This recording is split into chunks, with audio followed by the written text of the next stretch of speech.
Oh, hello, everybody. Welcome to week right 80, in front of you. Right in front of me. Hi. Well, I have 3 or 4 things to look at now. Hey, everybody. Welcome to week 81, episode 81 of Sahlen's Legacy. Sahlen's Legacy! I actually have been working on some front and end scripts for all of our shows, so I'm going to attempt it tonight. So I didn't tell any of you about this, so let's see how smooth this will. It's not going to be smooth. Surprise! So the only thing that's going to be quick is... Anyway, hello, everyone, and welcome. No, this is dumb. Hello and welcome everyone to Perception Studio. I'm Danny, your Dungeon Master. This is Sahlen's Legacy, our live play D&D 5e game with the humans. Joining me is... Hi, I'm Haley. I play Captain Aura Stone. She is a tiefling warlock rogue. And tonight's the night, y'all. Tonight, we bite. Fight. Yes. Andre. We fight. I am Andre, played by Ryan. He is a gnome cleric of the god of death, Clote. And he is, yeah, it's all good. Yep. Hey, I'm Justin. I'm playing... I almost said Nitsage. I'm playing Chiwa, who's a half-orc paladin, a paladin of the creator god, Sahlen. And yeah. Wait, that way. You. Hi, me? This me? Yeah, that's you. Yeah. Hi, I'm Diva, and I play Starheart. She is a precocious gnome cleric rogue, bad at everything, but good at drinking and causing mischief. Oh, yeah. And boopity boop. I'm Andrew. I play Boobo, everyone's current and only favorite Quailier elf. I have a harchbeast named Jumaro, who's half eagle, half owl. Let's get ready to rumble! Before we get to that, first of all, thank you for all those cheers earlier while we were in the wait screen. Thank you so much for those, Sir Eldor, and thank you very much, Sir Eldor again. And then Gerpakern for the 1,000 bits. Thank you for that very much. And HCam, thank you for gifting those 5 subs to people in our community. Much appreciated. Moving on down this cute little scripty script. Sahlen's Legacy is an interactive tabletop RPG show, which means you can add to the story and affect the characters as we play through the game. And here's how. So for $5, you can... thank you for that. Hey, Short Trooper, thanks for the show, buddy. Oh yeah, you did it. Who's that guy? For $5, you can give our players Sahlen's Blessing, which is a D6 roll that can be used for anything, and it blocks a DM reroll. You know what, I'm gonna, never mind. For $10, you can give our players a reroll, either individually or by adding to a pool for all, giving your heroes a better chance at success. For $15, you can give me DM rerolls to force players to reroll and are blocked by... I don't know what the hell I wrote there. I must have been distracted. For $25, you can create a character. Draft 1, everybody. For $25, you can create a character of your own design and drop them into our world. Ally, enemy, neutral, it's up to you. For $50, you can give a player DM powers for 1 full minute, allowing them a total control over the story and game until the timer runs out. Every time we hit a $100 milestone, an event is triggered. At 100, we drop a boss-level monster to fight the party. At 200, I'll roll on the wild magic table against the party, which can drastically change their circumstances. At $300, the players may ask the gods of Saul, also known as me, any question about the world or game, and I will answer honestly. Anything past that will bounce between very good news and very bad news for the party. Anything and everything you donate goes directly back into the operation of our studio, allowing us to continue to bring you shows like this one, along with the rest of our lineup. We've got all kinds of different kind of shows here. Special shout out to our sponsors, Wormwood Gaming. Use code Perception at checkout for free shipping anywhere in the USA, and keep us posted on that. It stopped working a little bit ago, and if it's still not working, let me know. Norse Foundry, use code PerceptionCheck at checkout for 15% off of their fabulous dice and accessories. And soon there will be custom Perception Studio dice coming from their awesome laser-etched aluminum vaults. Very exciting, very exciting. They're also the sole sponsor of our Fate Frontier show. Level Up Dice, use our link to shop and help us earn our way to giveaways from that luxury dice brand. They make beautiful, beautiful stuff over there as well. And they're all right here. We've got links for everything in the chat. All that information is available. So thank you for that. And thank you for that level 2 hype train, everybody. Much appreciated. Woot and woot. Hype train? Excuse me. In order to, in order to best keep up with everything going on here at Perception Studio, from schedules to community events, make sure you join our Discord. That's where we interact directly with you all to listen to your suggestions and constantly improve our operation while building an amazing and supportive community made up of all of you, our beloved checkers.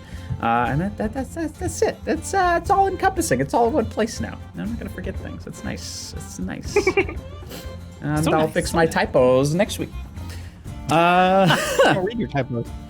Hey, Jordy Lori Party, thank you for that. Real quick, Jayla Mirage says, I am learning how to be a DM, and the player in me would really like Pathfinder for the player's build options, but I really got to find a better organization of skill stuff so I can actually look up stuff in a reasonable time as a DM. Yeah, I don't know Pathfinder. It's over there. It's still in the box. I punched out all the tokens and I put it back in the box. I put it back on the shelf. Never played it. Nailed it. That's like every game I own right now. All right. You're good. I was just going to ask if Pathfinder is that a different company than Wizards of the Coast? It's Paizo. So it's like, it was a Gaming system. spin-off of like 3.5 D&D, and then it became its own entity. So it kind of lives in there. And correct me if I'm wrong, y'all, because again, I've never played it, but that's what I've heard. That's the word on the street. That's what I understand to be true. Word on the street is. And they've got the very cute kind of like goblin as the face of Pathfinder, and I love that goblin. Huzzah! Oh, Jordan the Reporter has just cheered. Let the Royale Rumble begin. Fitting that Bonesaw is a contender. Let's hope you last longer than 3 minutes. Bonesaw! Playtime. We have Aura. We will last much longer than 3. There are a lot of contenders in the arena currently. So, to catch everyone up, if you weren't here last week, our beloved heroes were captured, imprisoned, and now they're being taken to basically a fighting pit belonging to the King of Gala, but currently the throne is being run by a demon orc mishmash named Kurluk, who is using this as a way to sort of torment his previous opponents, his previous foes. So all of you have to fight. Last person standing wins an audience with the throne, specifically Kurluk at this point, because the king is missing. Currently in the pit, we have Chow Jordan, thank you for the raid. Hey! First off, Chow Jordan's fabulous. If you missed her on chat time, that interview is available on our YouTube. And she's just a fantastic streamer, so make sure you go give her a follow. So let's give a little shout out to Chow Jordan. That's a really annoying, not really an inside joke. It's just something we yell at her for no reason. Yeah, make sure you go back and give her some love. She's great. I hope you had a wonderful stream. Welcome. Thanks for hanging out. We're just about to get started, so if you guys are looking for another thing to watch, enjoy some D&D. All of our players are about to have to fight to the death against each other and some strangers. Very God, we exciting. do have to fight against each other. Oh. I mean, eventually, but you never know. Eventually. I claim immunity. Yeah, me too. Good luck. Good No luck. touchy. No touchy. Immunity. So beyond the 5 here that we know and love, as well as Jarrett Valmir, their current companion and sort of complicated ex-royal of Gala, we have Callum, the prince, and his massive golem, like fucking ridiculously large. That counts as our monster drop from last week. We also have Mangoose the Mongoose, who is a Not to be confused with mongoose person covered in little mongoose that he can, I guess, summon, control, throw out. He's like Willard, if Willard were also a rat person. Oh my god. Yeah. We also have Randall, the Yuan T, who I finally got explained was supposed to be a Randy Orton type. I didn't know who Randy Orton was, so Yeah, that's sorry awesome. about it. That's me. Da, da. Joe, there have been talking intelligent weapons in this campaign, most notably of which there is a Gilbert Gottfried sword that I tried so very hard to get rid of many times. And it came back. Many times. My tankard could talk. Huh? I bet my tankard could talk. I bet If you drink enough. Her heart was drunk enough. That's what I was thinking. She gets drunk. Now's not the time to find out. I will tell you that much. You need to live. We also have Grung. Oh, sorry, a Grung. Grung is not his name. Grung is his species. It's a little kind of like poison dart frog looking person who is not in the arena, but as Chiwa, Justin got DM powers last week, he had... What's going on, buddy? Captain Charisma, thank you for that donation. That's a reroll for Bubo. Thank you very kindly. And again, anything you do donate Yeah, goes thank you. directly back into the studio to help us create wonderful shows like this, as I'm well gonna as need all it. the other ones. I'm gonna need it so good. Fabulous, fabulous. Dude, these little frog things are adorable. I know, right? I want like a whole team of them. Yeah, I'm Yes. with you. I'd never heard of the species before last week, and now I'm like obsessed. I want a love grung, it. and he rides a salamander into battle. Yeah, it's so good. So You can cute. be Starheart's army. Good luck. Yeah, I don't care whose army. They just need to be They're here. just adorable. They're just. I'm gonna Yeah. create a nation for them in this world because they're just so fucking Please adorable. do. Please do. Anyway, the grung, according to the DM powers, was able to. Yes. I can't. Oh, is he talking to somebody else? What's going on? What's wrong? Sorry. I was getting Art to help me out with something. Yes. Oh yes. no, you're all good. You're all good. I thought we had a few audio technical difficulties right before we went live, so I just want to make sure nothing broke again. Please keep going. Yeah. I'm listening. My mom says, "Danny, I'm fine. Everything's fine here." Now, How are you? How are you? Conversation anyway. Let's go. So yeah, the grung buried all of our heroes' weapons somewhere in the arena. I'm not necessarily going to say who, but he was able to smuggle it all in for Chiwa. Basically, Chiwa knows this grung somehow, and he has basically tipped the odds in your guys' favor because you'll be able to collect your notable weapons that you've collected over the years. Because initially it's supposed to be just basically everyone gets saber, or wait, was it a saber or sword? Scimitar. I don't remember what I said. Basically, Yeah, the everyone- orcs just threw in like a bunch of basic swords. yeah, just swords. Ah. So, yeah, so the grung gives the signal that your weapons are somewhere within the arena. And there's also Bonesaw McGraw, who is ready for 3 full minutes of playtime. Carnage Sideshow, thank you very much. Hey, how's it going? Welcome. Hello you and peoples. welcome. Yeah, if you have any questions, feel free to ask people in the chat. Ask us. We're all here. We're all paying attention. We're here for you. Sort of. Sort of. I mean, sort of. I mean, And if you have paying any attention is what I meant. deep, pressing questions, make sure you put them in the Sahlens Legacy thread in the Discord, because immediately after the game tonight, we do an offline recording that we create for our patrons, where we do like a 30-minute little talk-back podcasty thing, where we answer your questions about all kinds of stuff, like player, personal, whatever. Anywho. Manly Mud says, maybe one of these days I'll be as in shape, as strong, and almost as attractive as Justin. Just so you know, Manly Mud, I've known Justin for Well, many thank years. you, Manly Mutt. See, I heard that one. Well, I've known Justin for many years, and I too have thought the same thing, and it still hasn't come true for me. So hopefully you get to it faster than I It do. doesn't get you anywhere, really. It doesn't. Wee, sure. Yeah. For the record, they put a mask over me, so You're in Star Wars. shut up. Anything you say is void. Oh, it's so cool. I'm Anyway. caught up. I caught up. Oh, good. I don't know if the chat is. I'm gonna. I don't know. Yeah, we still won't Krampus talk about it. shenanigans. Thank you for that. $50 Starheart. Make Danny cry. That is DM powers to Starheart. But you still have to let us fight. Let us fight. Yeah, let me paint the picture a little bit. Let you guys get started, but then it's entirely up to you when you want to use those. However, I am now hard enforcing DM powers must be used in the same session that they are given, unless it's the very last second countdown of the episode, in which case. All right. Okay, that's fair. I like I it. just want to say Krampus shenanigans. I got you. And I also like the name. Right? Oh, That man, was this is amazing. Krampus shenanigans. also neither here That's nor there, but great. there's an excellent sculptor I found on Instagram who, like, all he does is carve Krampus things out of wood, like Krampus masks, and they're fucking awesome. Can you please DM me that info? I will. would love to. Arcelroy2K, thank you for that. Character, Sir Earl of Hebner, a referee appointed to keep the battle fair, but is just rigging it in favor of the locals. I heard knowing chuckles. I don't know who this person is. I realize this is a reference that I'm just not going to get. Herb?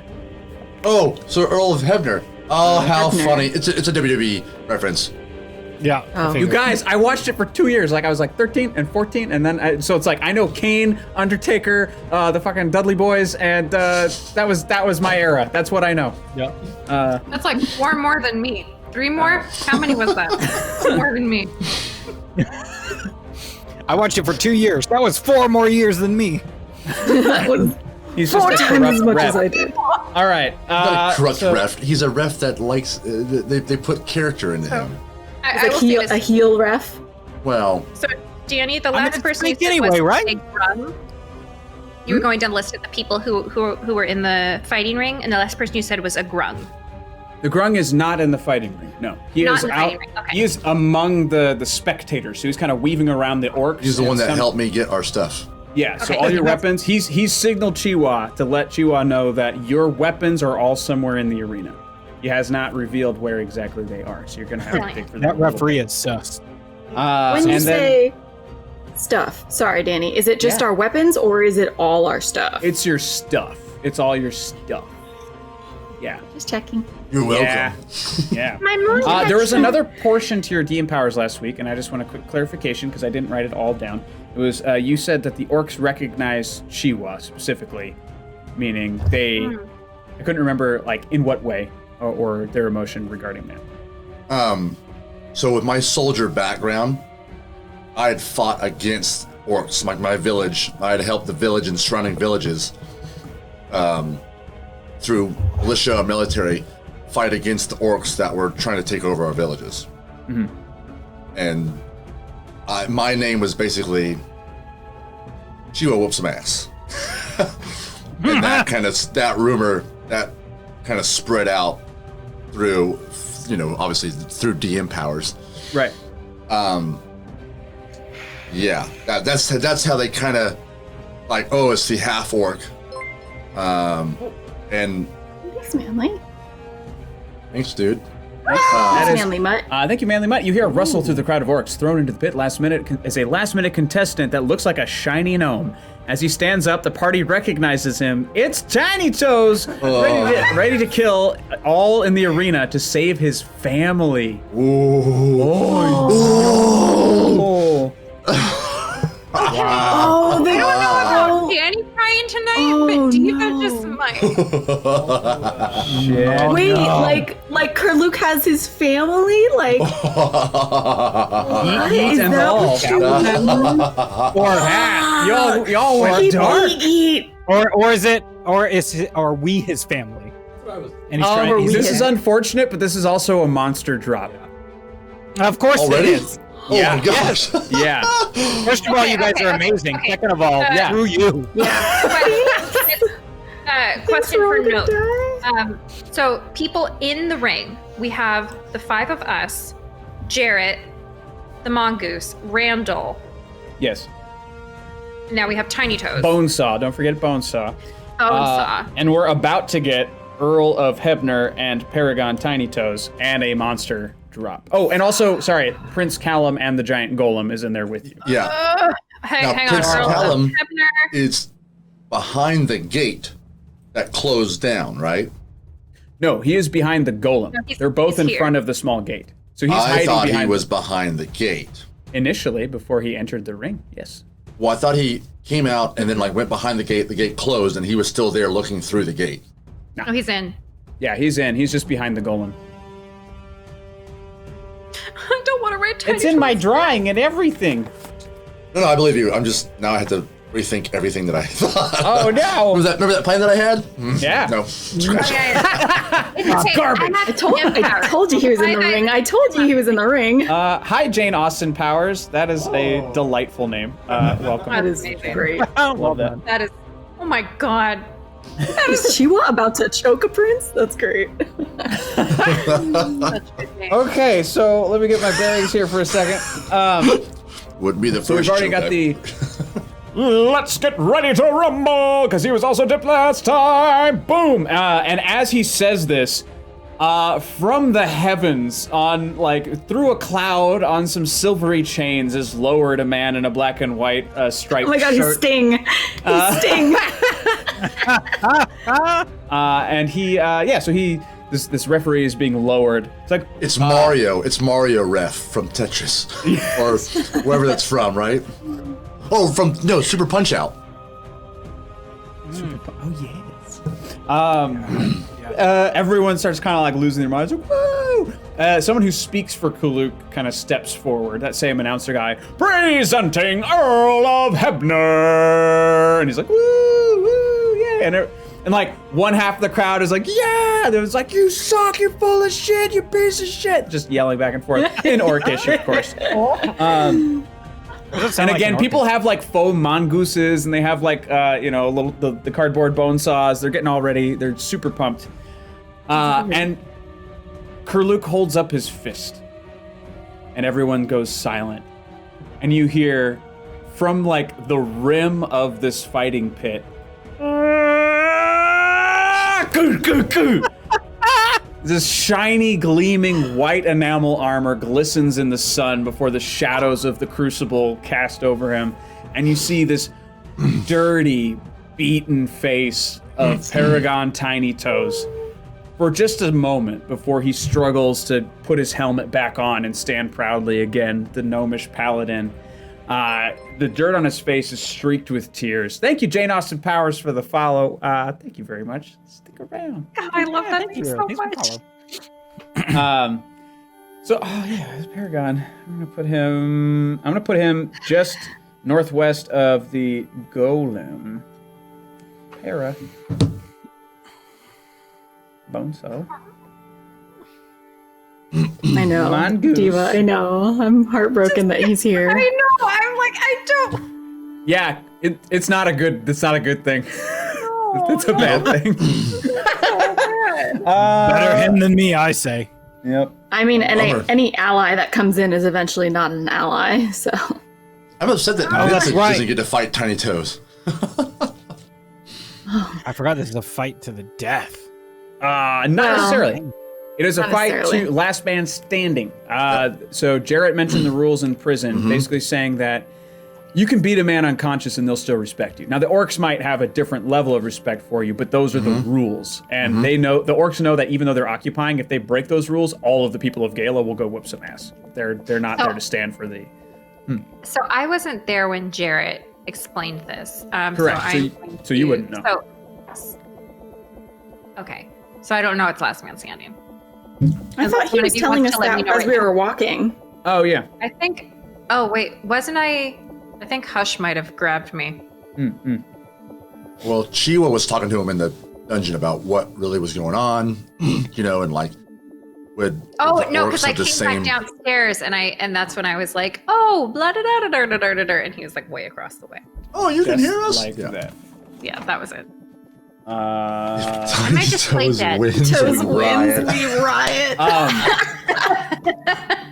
Kurluk waves his hand once more, and kind of similarly to how Paragon entered, you just hear this just dragging noise from at the top of the crucible, and there's like a push, and you see this shadowy, kind of glistening shape, humanoid shape, hit the ground. Beard on a Batman, thank you for that. Turns out Bubo's fan club had a chapter here in the Palace Ring. Billy, their chapter president, begins a chant from the crowd. The fan club will look for opportunities to help their hero. Like, "Roar! Okay, give me a you. Roar! Give me a me. It just keeps going. And I give a disdainful look up to the audience. Like I thought my fan club was built with more than sourpuss faces. Let's go. Shit. Sorry, I'm gonna finish that explanation. Just a second. What the bring it up? Fuck. Clicking too many things. You guys have had a lot of sugar and very little water today. I don't know if you could tell. Oh, no. I can tell. You'll be fine. Keep drinking more. You're welcome. I also have a large dish of gummy bears, courtesy of Justin. Yes. I have a large bag. I have a large bag.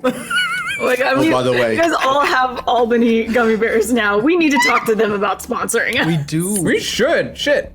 I would eat this all the time. They're gluten free. Damn it. Haley, I went around. I actually got to. I went to Starheart and gave her a bag. Or Starheart went to Diva, and then dropped a bag off at Andrew's house too. I was wondering what you bought at Big Lots today. It was Oh, gummy does this bears. show up on our credit card? Is that on our statement? Yeah. You don't think I notice when someone else shops at Watching Big Lots? I'm like, it like a I love hawk. Big Lots. I love Big Lots. Like it wasn't me. It All right. wasn't me.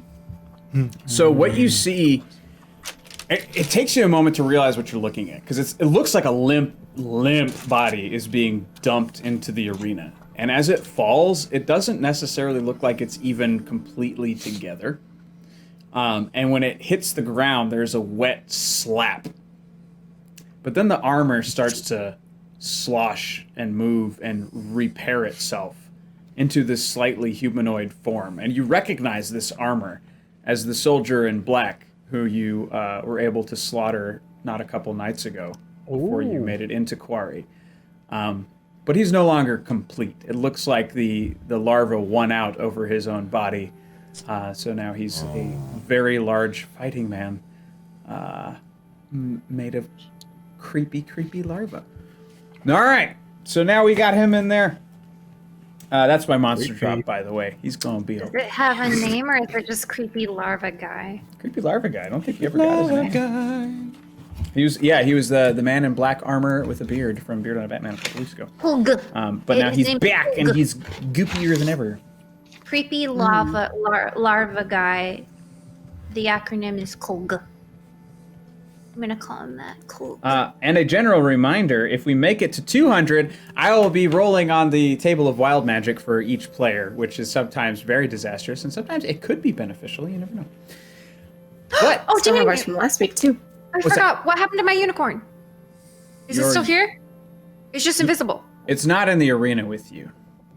It's still alive. You might be able to call upon it. I have GM powers. Yeah, Clover is alive.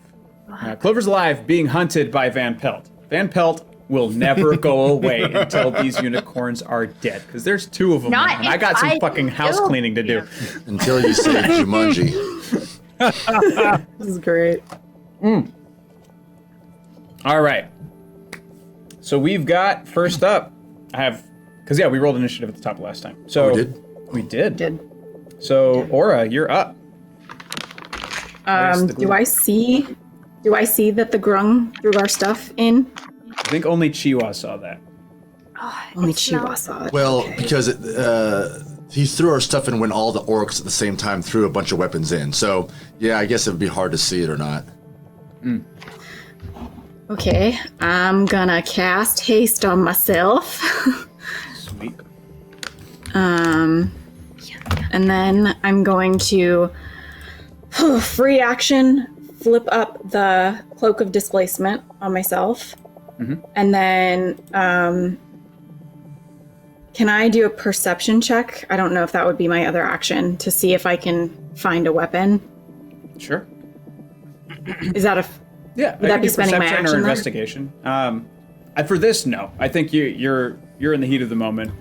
You're hasted. Have fun with it. Do the thing. I'm gonna be right back. I need a cup of water. I'm in a mistake. Oh, good.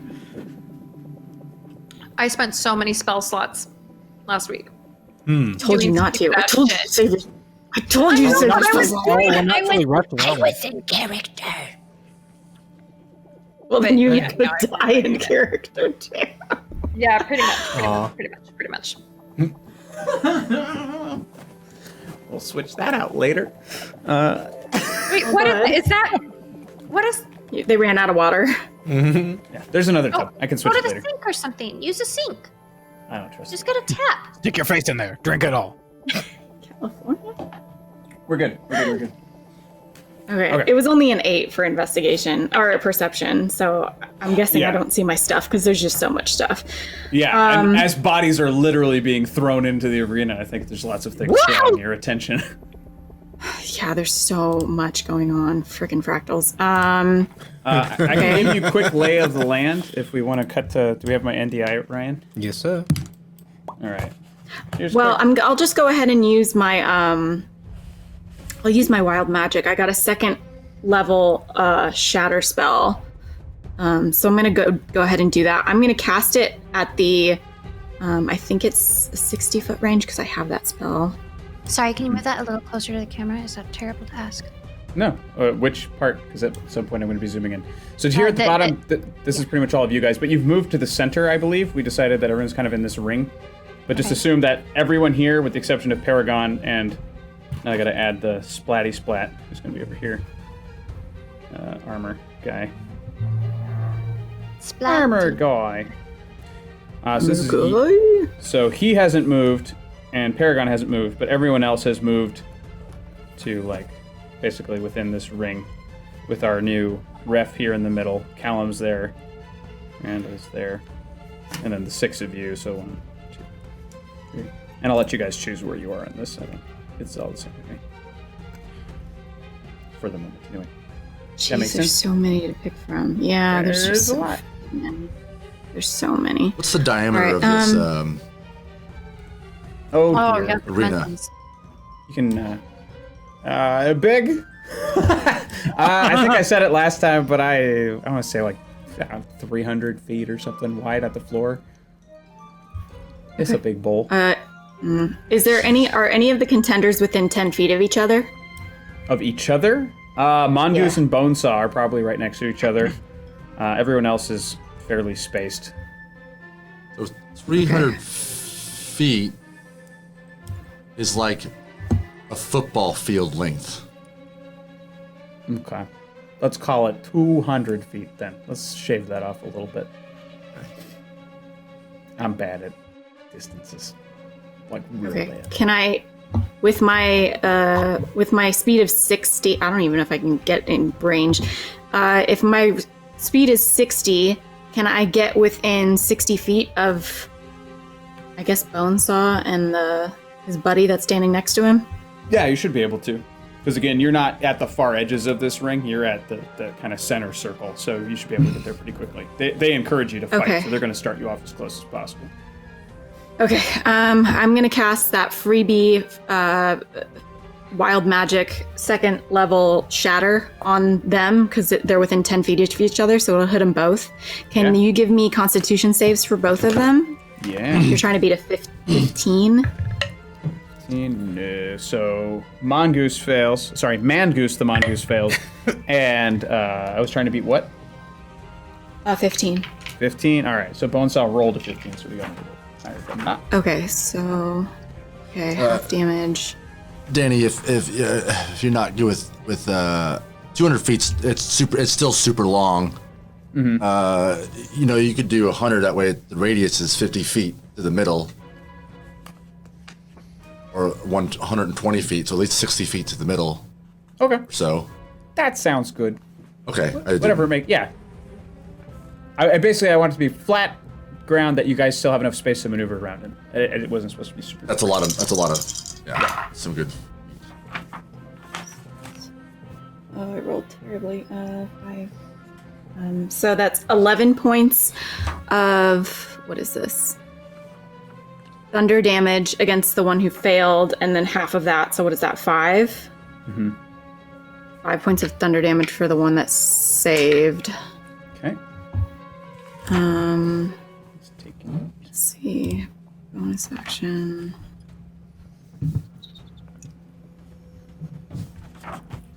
And also, for those of you joining us, part of the reason they're here is because their friend, Nitsage, Justin's other character, is currently being held captive here, along with a king, and also Kurluk, the guy who's overseeing this fight, is a big bad guy merged with a demon who must be eliminated at all costs. Nitsage always getting us into trouble. Says Starheart. Yeah, F that guy. We should have just left him. And I don't think I have a bonus action I can use. So let's do bonus action. Fighting.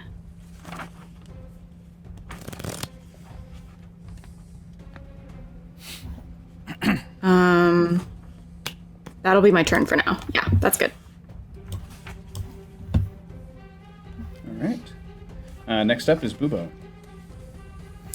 Ooh. Do I have to make an action to retrieve all my things? You gotta find them first. They've been sort of scattered into the field, so if you make a perception or investigation check, you might be able to spot them in the dust. Doing that. I will make a perception. All right. Sweet. That's a 23. All right. Yeah, you see your bow just kind of like glinting in the sun, otherwise buried by a lot of this red clay dust that's kind of swirling around the field. Yeah, it's about 50 feet away from you. And it's Just away from that? it's away from the circle of fighters, so and you're not close enough to anybody to get an attack of opportunity on you if you want to just sprint that way. Just my bow, or Well, I mean that it denotes your pile of stuff. So like Got the rest it. of your stuff will also be there. It's just like that's the item that drew your attention. oh, got it. Great. Yeah, I'll head that direction. Perfect. Oh gosh, there's so many. Okay. Do I have my flying cloak on? Would that have been taken from me? that's probably in the pile of stuff. Okay. So then I yeah. can't get there any faster than my walking speed, or sprinting. Do you whatever want? that is. Do you want me to say I didn't have the? Do you Oh, want the me to say I displacement wouldn't cloak? have had the cloak of displacement then? Nah, fuck it. You both have your cloaks. You're good. You Okay. have your cloaky of Then flame. I'll fly there to get me there faster. Sweet. Whoosh. Do I reach it? You do. You also Okay. notice as you reach the air, the sort of higher and reach the air as you as you start floating through the air, you start to feel resistance against you. The higher you get, you have a very strong feeling that there is a very powerful magical field above you that's keeping a cap on all of you from doing anything to the Got ring. it. From escaping. Yeah. And Yukiya, hello. Oh, hello. All right, so you've got your stuff. I figure by your next turn, you will have been able to kind of gather up your stuff and do a full turn. Starheart, you're up. Okay. Can you throw the map up one more time for me, please? Sure, Ryan, you ready? When you're ready. Oh, Ready. Can you, while that's up, can you pinpoint where I ended up? Yeah, you're gonna be. So you're closest now to. So Bubo, Okay. you're kind of over here. This is where your stuff landed. So you're close-ish to Randall, but you still have to you'd have to run towards each other to get a good fight going. Armor guy? That's the guy in the black armor who's just come back full of Oh, okay. parasites and stuff. Yeah. That's the creepy larva guy, Yes. right? Okay, cool. Greetings, Sir Joseph Thrash. Greetings and salutations. Welcome. I am going to cast. I don't know how often I can use this. I'm guessing off the channel divinity or preserve life. I'm wondering how often I can use that. Thank you. It doesn't say. Follow. It just says I can use it. So I am going to. What? The follow came up and was booted out. I think probably because his camera was up. This was on top of it. That's what happened. Thank you for the Sorry. follow, Sir Joseph Thrash. Because we're all. I look to my fellow compatriots, and I see that some of them are hurting. I believe. Am I correct in this? Yeah, because right at the Yeah. top, somebody fireballed. Fireball. So I'm going Oh, to that's cast right. preserve life. So I summon my holy tankard. Not really holy. I summon my tankard, and I divide. I give. Let's see. Who do we have here? I give Chiwa 15 health. Cool. Nice. It's 15. And then I give Andre 15 health. Thank you. I give myself 10 health. And then I give Bubo 5 health. Sweet. And then I don't know. Do I need to summon my spiritual tankard because I used it for that spell? I don't know if it's already out. You, Would be wait, considered what? out You used So- it for a spell? for preserve life. I channeled divinity and I used my holy tankard. Oh, okay. Yeah. So Then I'm it's guessing if it's already Boom, out. slash, slash. Thanks, Sir Joseph. We've learned to adjust. We appreciate it. Yeah, right? We make it And then work. I'm going to cast Jigs. my spiritual tankard at the creepy larva guy. All right.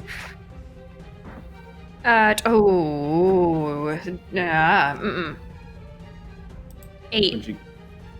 8? 8. Yeah, no. So and you're trying to hit him with your spiritual weapon?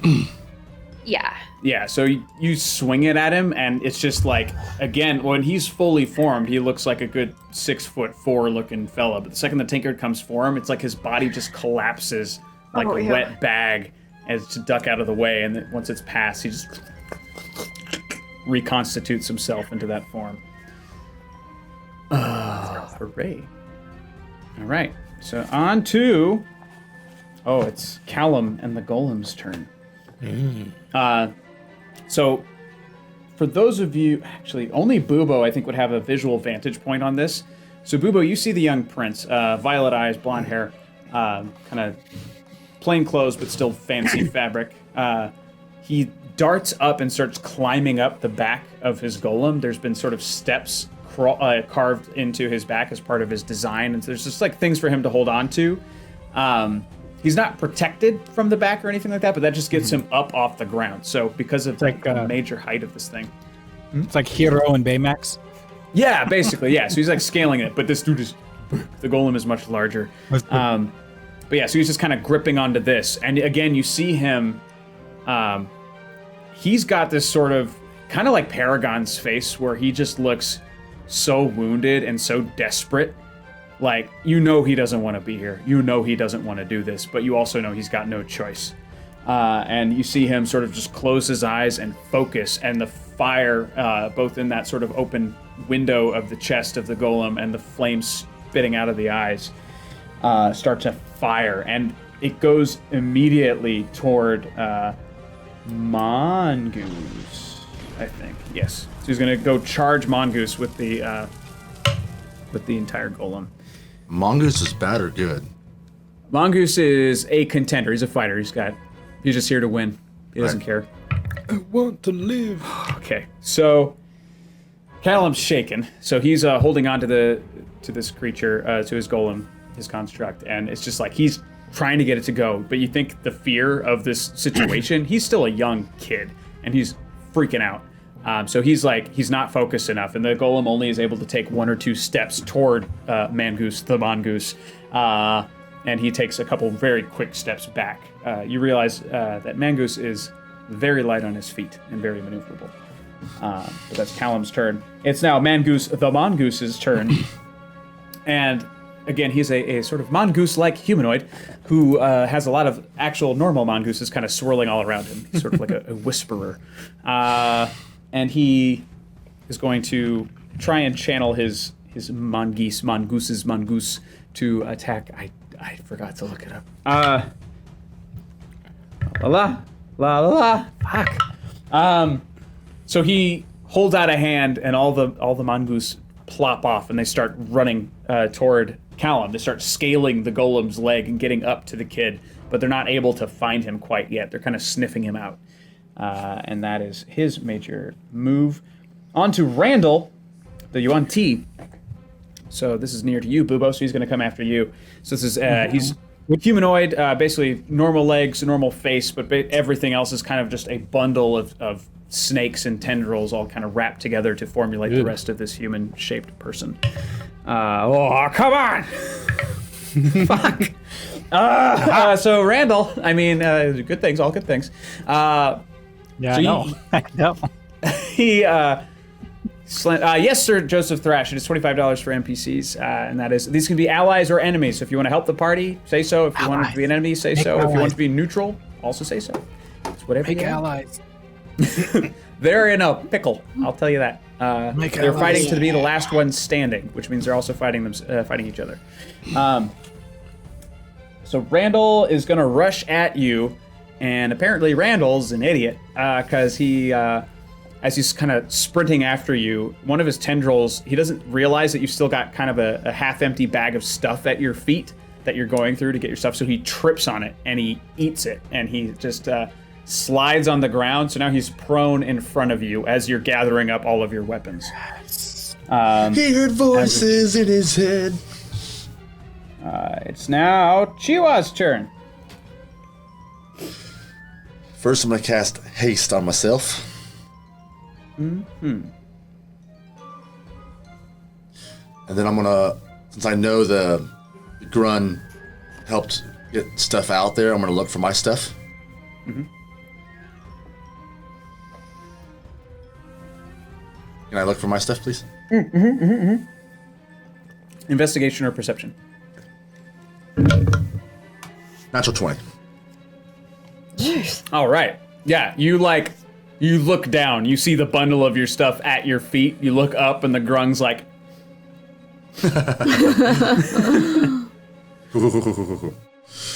all right. 18. Okay, so hasted action. I'm going to run toward the golem. okay. I have 60 feet speed. So I guess that gets me almost there to him. And I'm gonna yell out kind of two things in my hasted action. One is gonna be like find your, obviously people are like, find your things, gather your weapons. Starheart, we need that big one on our side. And I'm kind of pointing at the, trying to get her attention to point at the golem. And then I will bonus action.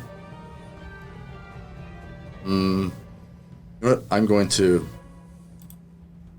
bonus action Horteal my gauntlet hand, my left gauntlet, and that'll be it. All right. Fabulous. Andre, you're up. Perfect. Don't need my stuff, so I will first pop out a spiritual weapon. And second level. Just so I have it. And I will send a guiding bolt to the Yonti. All right. Oh, that's not good at all. I'm going to use a reroll because that was a 1.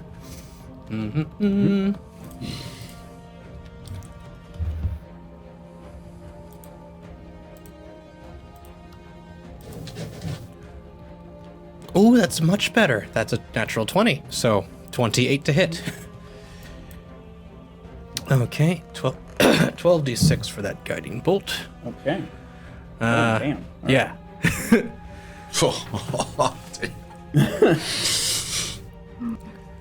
Poor Snake Man. Clerics, when used right. That is 37 points of radiant damage, and the next attack on it is advantage. Ooh. Right. Oh man, yeah. All right. And then that is all I get to do on that turn, so next. Okay. Next is going to be Jarrett Valmir. So Jarrett Valmir, he's looking, you see him kind of panickedly looking in the crowd amongst the humans specifically. Just to, actually, let me see. He looks up at the crowd and you see his eyes get very big and he just centers himself and he pops his cork again. The liquid silver forms itself into a lance in his palm again once he slices into it. And he's able to kind of spin it around and he immediately starts charging who's he closest to? He's going after Armor Guy. All right, the second one's gonna hit. Cool. All right, so he's going to. Oh, fuck. Okay, so he's going to do that. Roll quick.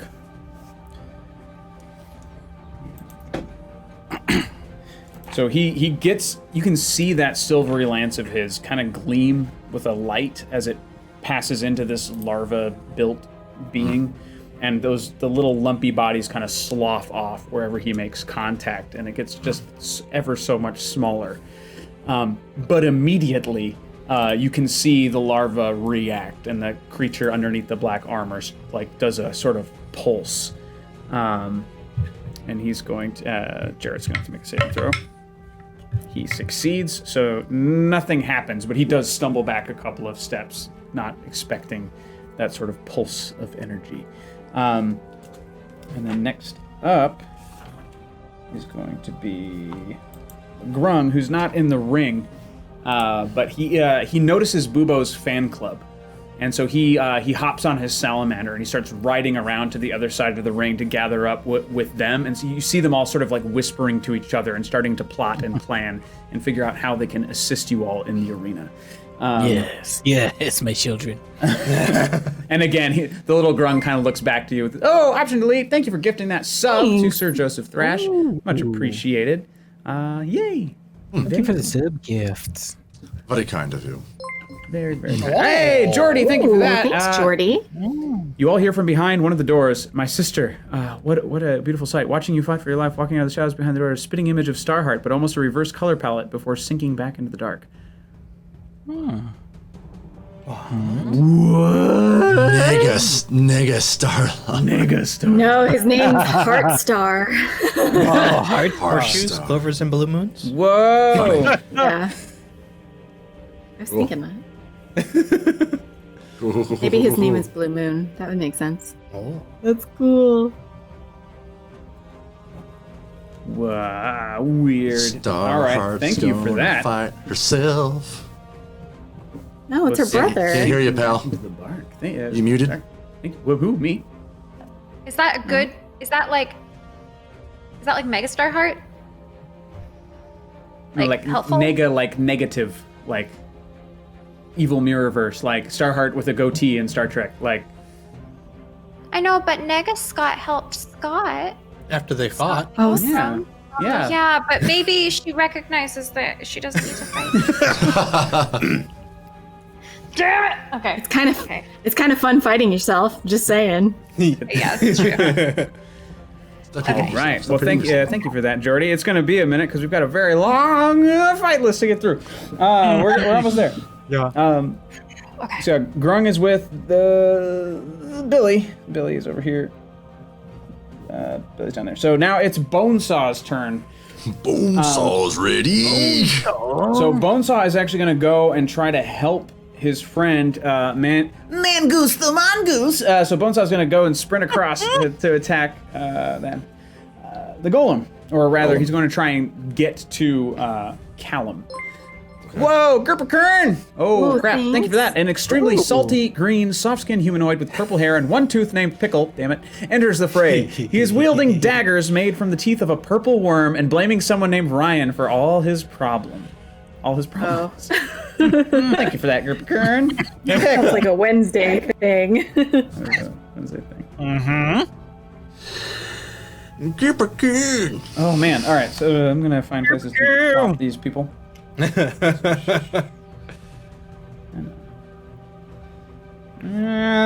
we got that. We got Was it Cucumber? He was a. Cucumber? No, Cucumber was a being on one of our. Wasn't he like a? Brian was. Yeah, Cucumber was too. Whoa! DM. DM powers for Chihuahua. Thank you, Arsenaloid2K. Thank you very much. I believe that also hits us up to Wild magic. Wild Magic. Ding ding ding ding ding ding. These fireballs are gonna literally kill us. Thank you so much, Arsenal. The fact that we rolled, there's 100 and we rolled 2 fireballs. Beardo Batman says, "Hey Danny, good luck getting this all in tonight and wrapping it up in a nice bow before we end the year." Good moment to tell you all. I am not going to be available for the next 2 weeks. We will still have a show tonight in this time slot. All that stuff is happening, so make sure you still tune in. Same bad time, same bad channel. We'll get to that later. Let's play this game now. Okay, fuck. Okay, fine. Thank you. Yes, sir. Sorry, sir. Anyway, I We're just a tight ship around here. That's right. Okay. All right. Okie dokie. All right, get these. on Bubo. All right, Aura, you're up first. Ready? Oh wow, that was kind of a fast one. Oh, wild magic. Oh dear. Oh, sorry. Yeah, not your turn. Not your turn. No. Fuck. This is not a power I want to give to her. It is for the next minute. good. You can teleport up to 20 feet as a bonus action on each of your turns. Yes! All right, Andre, you're up. One of you fuckers better blow up. That's all I'm saying. That's all. No, That's... no fireballs. No fireballs. Dumb. Andre, you are surrounded by faint ethereal music for the next minute. Tight. Hey, Chihuahua? anything's better than a fireball yourself. Chihuahua. Oh. If you die within the next minute, you immediately come back to life as if by the reincarnate spell. Go all out, bro. All out. Bro. There's Star no. Heart. Yes? We're gonna have my spell slots back if I die? No. That one's already been given. Nope, it doesn't. I know. These are all. No, there are bad ones on here. Never mind. But we're not rolling them. 33. So maximize the damage of the next damaging spell you cast within the next minute. You Ooh, got that's a it. good one. You got it. And Bubo. Got it, dude. Come on. Good. Don't turn into a tear. Don't turn into a plant. Don't turn into a plant. Just don't blow yourself up. There we go. Oh, no. There we go. Oh. Well, it's gonna be good for you, Bubo. It's gonna be bad for everybody around you, which actually is just Randall. Randall. Never mind. Yeah, you're fine. Everyone's making out great. It's fine. So each creature within 30 feet of you takes 1d10 necrotic damage. You regain hit points equal to the sum of the life necrotic drain. damage dealt. So had you been in a group, this would have super healed, but Right. just him. Hey, we so spread out. 1d10. All right, so he's taken. Randall's taken 6 damage. You gain back 6 health. Woo! Almost puts me at full health. That was all too good. So please remember those, because I immediately forgot them. Danny, did you say reincarnate or resurrect? Reincarnate is the one listed here. Oh, so would I come back as Chiwa? What? Yeah. Oh. Or would I come back as somebody else? I think you would come back in a Look it new up. body. Reincarnate is. The magic fashions so a like new if- body for the creature to inhabit, which likely causes the creature's race to change. The DM will roll a d100, consult the following table, determine what form the creature takes when restored to life, or the DM chooses the form. I'm way more excited about this one now. So Copy much that. Don't die. Don't Don't die. die in the next. Don't die in the next 60 seconds. You could be a grung. I don't want to be a fucking wrong.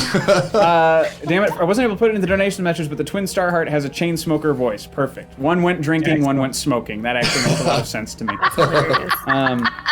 Smoke heart. Marilyn says, everyone killed Chihuahua. Let's see what happens. Guys, I've got DM powers. You can certainly try. He'll just undo it all. All right. And undo. So, Bonesaw Don't try. Is ready. is able to, Bonesaw takes his turn to hop onto the back of the golem as well, but he's not up to where Callum is on the back of this golem. He's like at maybe the upper thigh of one leg, and he's trying to get all the way up to the center of the back. It's going to take him probably another turn. And it is now the Earl of Hebner's turn, who is the ref, so he's probably not going to participate much. So actually his turn is just kind of looking around and just being like, yeah, what a good, great fight, everybody. Everybody's looking real good. Everybody, y'all doing a great job. You don't have to fight to the death, but damn it if we don't love it. So get out there and just smacks the butt of the nearest person to him and play some damn good fighting. All right, have a good one. It's going to Play some damn good fighting. be play some damn good fighting. I'm full of good words today. No, I love it. Paragon Tiny Toes comes to his tiny feet. He's in his helmet. There's no longer any cloth hanging from his helmet since his last conversation with Starheart. He seems pretty alone in the world. His white gleaming enamel armor, now that he's hit the ground, is stained and streaked with the red here, but you can also tell he's been through it.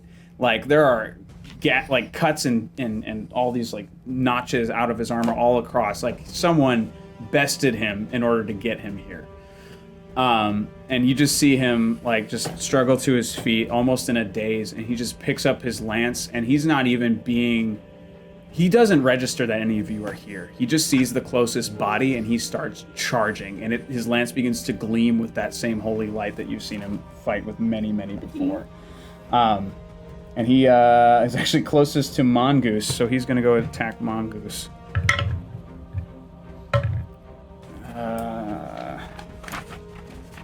Mongoose going to take some damage. So, yeah, so Paragon just fucking, he goes for it. Like, there's no, like, none of his usual charge noises, is none of the, just fucking, he just goes. It's silent. You can hear him grunt from effort, but he is not, you feel like he's, like, watching him, it's like he's lost his honor. He's lost his spark. He's lost his fire, and he's just trying to survive. And now it is the creature larva. Or Paragon's guy. living in 2020 like we are. Oh, no! So the armor guy, currently closest to Starheart. Oh, no, currently closest to Jarrett Valmir. Jarrett Valmir is right next to him. So he's going. Jarrett Valamir's next to. Oh yeah, next to the larva Yeah. guy. Yeah. So yeah, Jared is the closest guy. He's going to do. Actually, Starheart and Jarrett are going to make dexterity saving throws.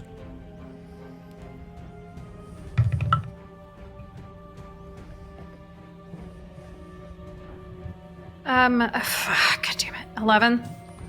All right. I mean, no, neither of your odds were good. I will tell you that much. So. La la la la la. Where did you say Starheart would be right about now?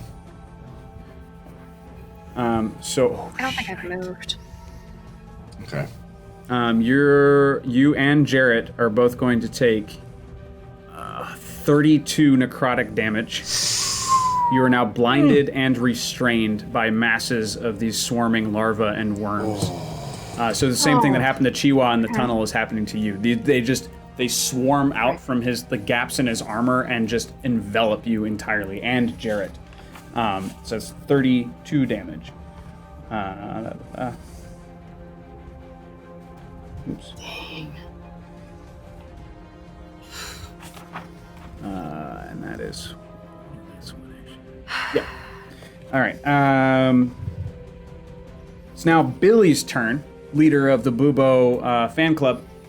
Yes. And they're you can actually see them starting to take various items out of their packs. It's sort of like enchanted merchandise that there's like little Bubo bobbleheads and stuff that would have like charms on them to do things, but you can see they're ripping them apart and pulling out like little like rune stones and little bits of the enchantments. They're popping them all out and they're starting to lay them into a sort of circle, and the Grung is helping them. And the Grung and the Salamander are kind of like keeping watch over both the arena and the crowd to make sure nobody's like drawing a lot of attention. So the Grung's like waving his big Bubo sign that he just got from Billy to like draw the eye while they all get to work. It's a big Bubo head. Right? Yeah. It's like a foam Doomaril. Yes. So that's going to be Billy's turn. So they're working on something. Oh my gosh, they totally have the smash sticks, and it's your short swords. You know, they're like slackers that like. Yeah. Starheart, for the briefest of brief moments, the larvae remove themselves from your eyes so you can see into one of the gates in the shadows. And it looks as if you're looking into a sort of dark and grimy mirror. And you just hear in your own head, "Hi, Starheart. It's me, Shenna. It's good to see you, my sister. See you soon." And she just melts into the shadow of the floor. Shinna and Pruna. Pruna, I get it. Okay. Oh my god. And now, you hear soaring through the air yet another one. Just, God damn it, Ryan! And a little green creature with purple hair, maybe gnome-sized, one solid tooth, just real angry. Salty green, soft skin, humanoid, purple hair, one tooth. Okay, yep. Wielding daggers made from the teeth of a purple worm. All right, so With my crysknife I shall smite you all. Shai Halud, etc. Prepare to die.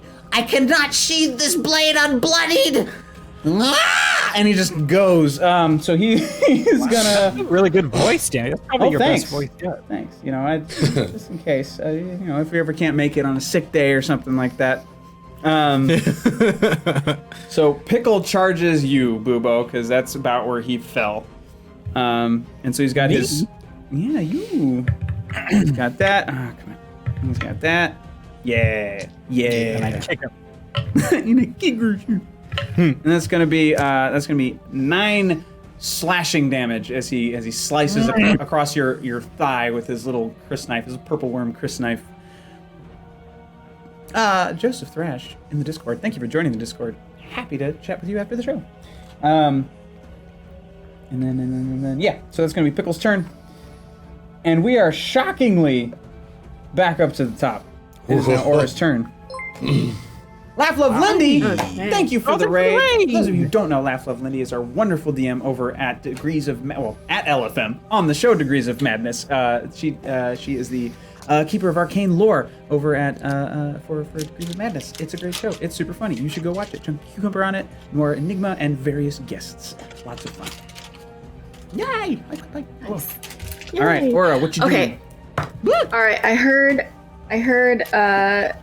Chiwa yell that we need to look for our stuff, so I'm gonna look for my stuff again. Mm-hmm. So, come on, dice, do better, please. Oh my gosh. I think I don't want to use a reroll. I just can't find my stuff yet. That was a natural 1. Yikes. Where is it? Right in front of you. I can't see it. Where's my effing stuff? Can't find it. All right. Damn it. In my frustration, I'm just gonna go to like a scimitar or a short sword on the ground, put my foot under it, and do that thing where I kick it up with my foot and catch it. Yeah. Swing. And then I guess since I don't have anyone near me, can I run over to where Starheart and Jarrett are? 60 feet of movement. If I can't get there, I'll teleport 20 more feet. Sure. Yeah, you can do that. You can do that for style. All right. Oh, yeah. And then, so this bonus action, my movement. And then I'm going to use my action to summon the fates. And then I'm just going to do a nice little flourish. And then, Are you going to get behind? Are you going to get behind the armor guy since Garrett's right in front of him? Oh, Jarrett's right in front of him? Oh, to be flanking. I was going to try and get the stupid bugs off Starheart. Do whatever you want. I just wanted you to...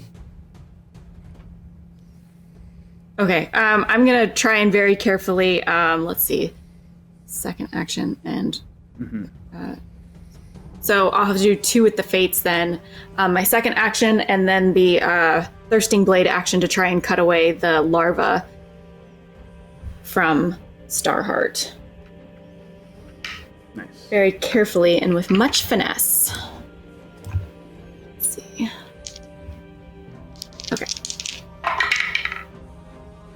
Much finesse, Haley. Much finesse. All right, the first one is a 29, and then the second one is not as good. It is a 16 to hit. Will not hit.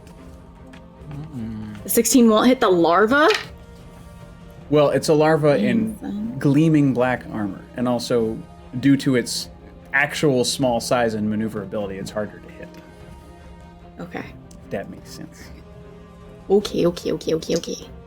All right, so let's see, because I've got the Sullen sword in there. So this, I'm gonna savage attack this because why not? Much better. 11, 19 points of damage. 3 of that is Soulite, radiant damage, I guess if you want to call it that. Yeah. All right, so it was, and I'll just yell to her, "Don't worry, Starheart, I'm here!" And that is my turn. All right. Okie dokie. Perfect. Okay. Bubo, it's your turn. You've got Pickle slicing at your leg. Idiot. And Randall at your feet. Everybody's at my feet. Can I step on them? Do I have all my things, or do I still have to pick them up? You'll be able to pick them all up at this point. Yeah, you're fine. Okay. Great. Randall's just prone for the moment. Is that it? Yeah, he tripped on your stuff Yeah. and kind of ate shit in front of you, so he's still on the ground right now. Idiot. Ooh, he's prone. So do I get advantage on an attack? Huh. Sure do. Okay, so I retrieve all my weapons. I will bonus action. There it is. I will bonus action Hunter's Mark on Randall. Okay. I'll take care of that real quick. Let me find it. Sorry, there it is. Hunter's Mark. And then I will slash at him with the Sahlen's sword, the Sahlite sword, before I attach them together with my staff. So since they're currently separate, I will just, and he is down at my feet. I will stab at him. I stab at thee with the sword. Sweet. Let me roll. While you roll, Where is- I'm gonna go turn the air on. Yeah, do that. And I don't have a nice shirt under this sweater. I have a question for the group. Yeah. While he's rolling and everything. So it is Kelrek that has Nitsage, not Kerluk, right? All right. Kerluk has him right now. Kerluk has Nitsage, not Kelrek, and Kelrek is the one that's currently on the throne, correct? Nope. No. Nope. Kelric is the Nope. demon living in the underworld. He's not here right now. Ignore Kerluk Kill. is the one that's on the throne. Right. Correct. The other one's Yeah, not yeah. important. Okay. For now. Yes. Thank you. Kerluk. Okay. That is a dirty 20 to hit. Dirty 20 to hit. That will definitely hit. And what did you say was the damage roll for the Sahlite sword? Was it 3d12s or 2d12s? I think it was just 2d12s. 2d12s, that sounds right. Yeah. All right. For those of you who don't know, they're playing level 12s, and they've got a lot of god-based weapons at this point. So they're Oh, not much. Just 8 points of Sahlite sword damage. nice. Oh, do I get an advantage because he's prone? You do, yeah. So roll to see if you get a nat. Oh, it's just an advantage on the attack, huh? Yeah. But if you roll Okay. 20 with the second one, then I'll let you. I did your not. max damage. Okay. Okay. There it is. And then, sorry, let me add my Hunter's Mark. +4 damage from Hunter's Mark. So 4 on top of that. Nice. That is my turn. Sweet. Some of his like arm corded tendrils are separated, so his arm looks a lot thinner now. All right, Starheart, you're up. Okay.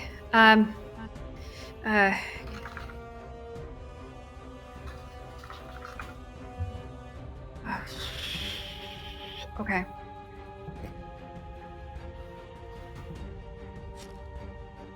What is that?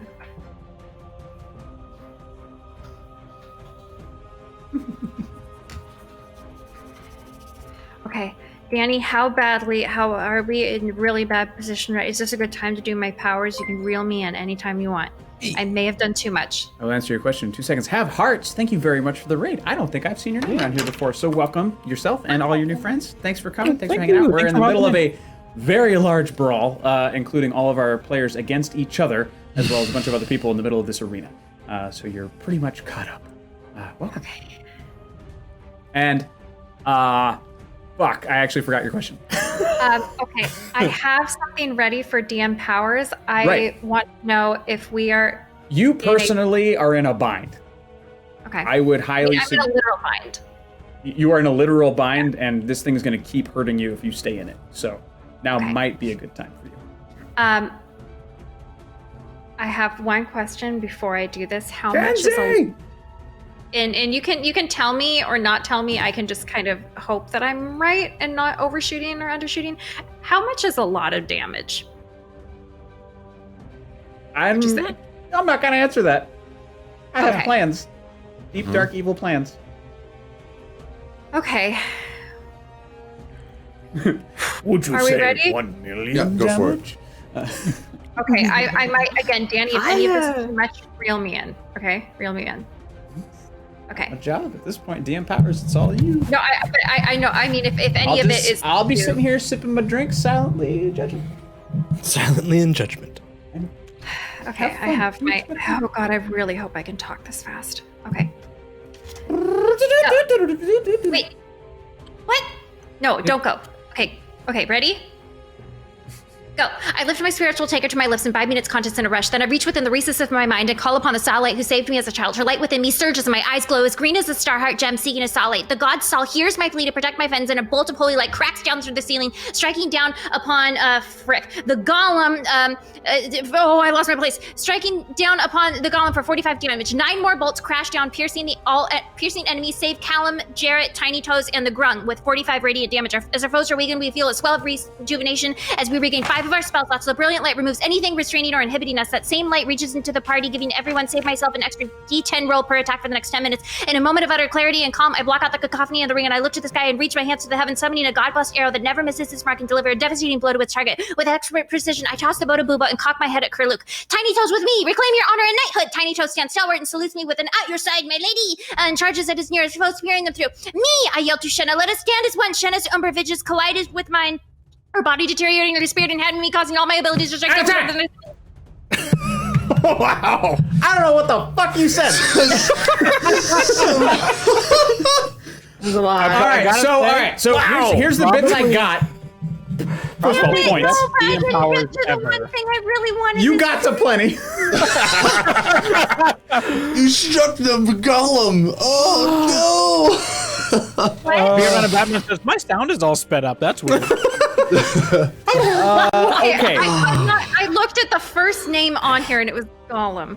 But I struck everything. no! Except Don't worry about what Chiwa just yelled to you. what? Chiwa definitely yelled to you. We need that guy on our side, the big guy. That was Pointing to the Sorry, golem. that was a beautiful Can thing. you tell I read legal sometimes? All right. So real quick, I'm gonna have to extract information from. Yep. I have it in a delicious Google monologue. Doc. Great. I'm just gonna ask you some questions. Okay. That was too much. So Paragon is rejuvenated. I caught that bit. So he's now fighting. Is he literally at your side, or he's just now at your service, sort of thing? Like he's back and still physically where he is. I imagine that he was just fighting with us. He is currently just like on your side, like he's back to having a soul. Got it. Cool. Done.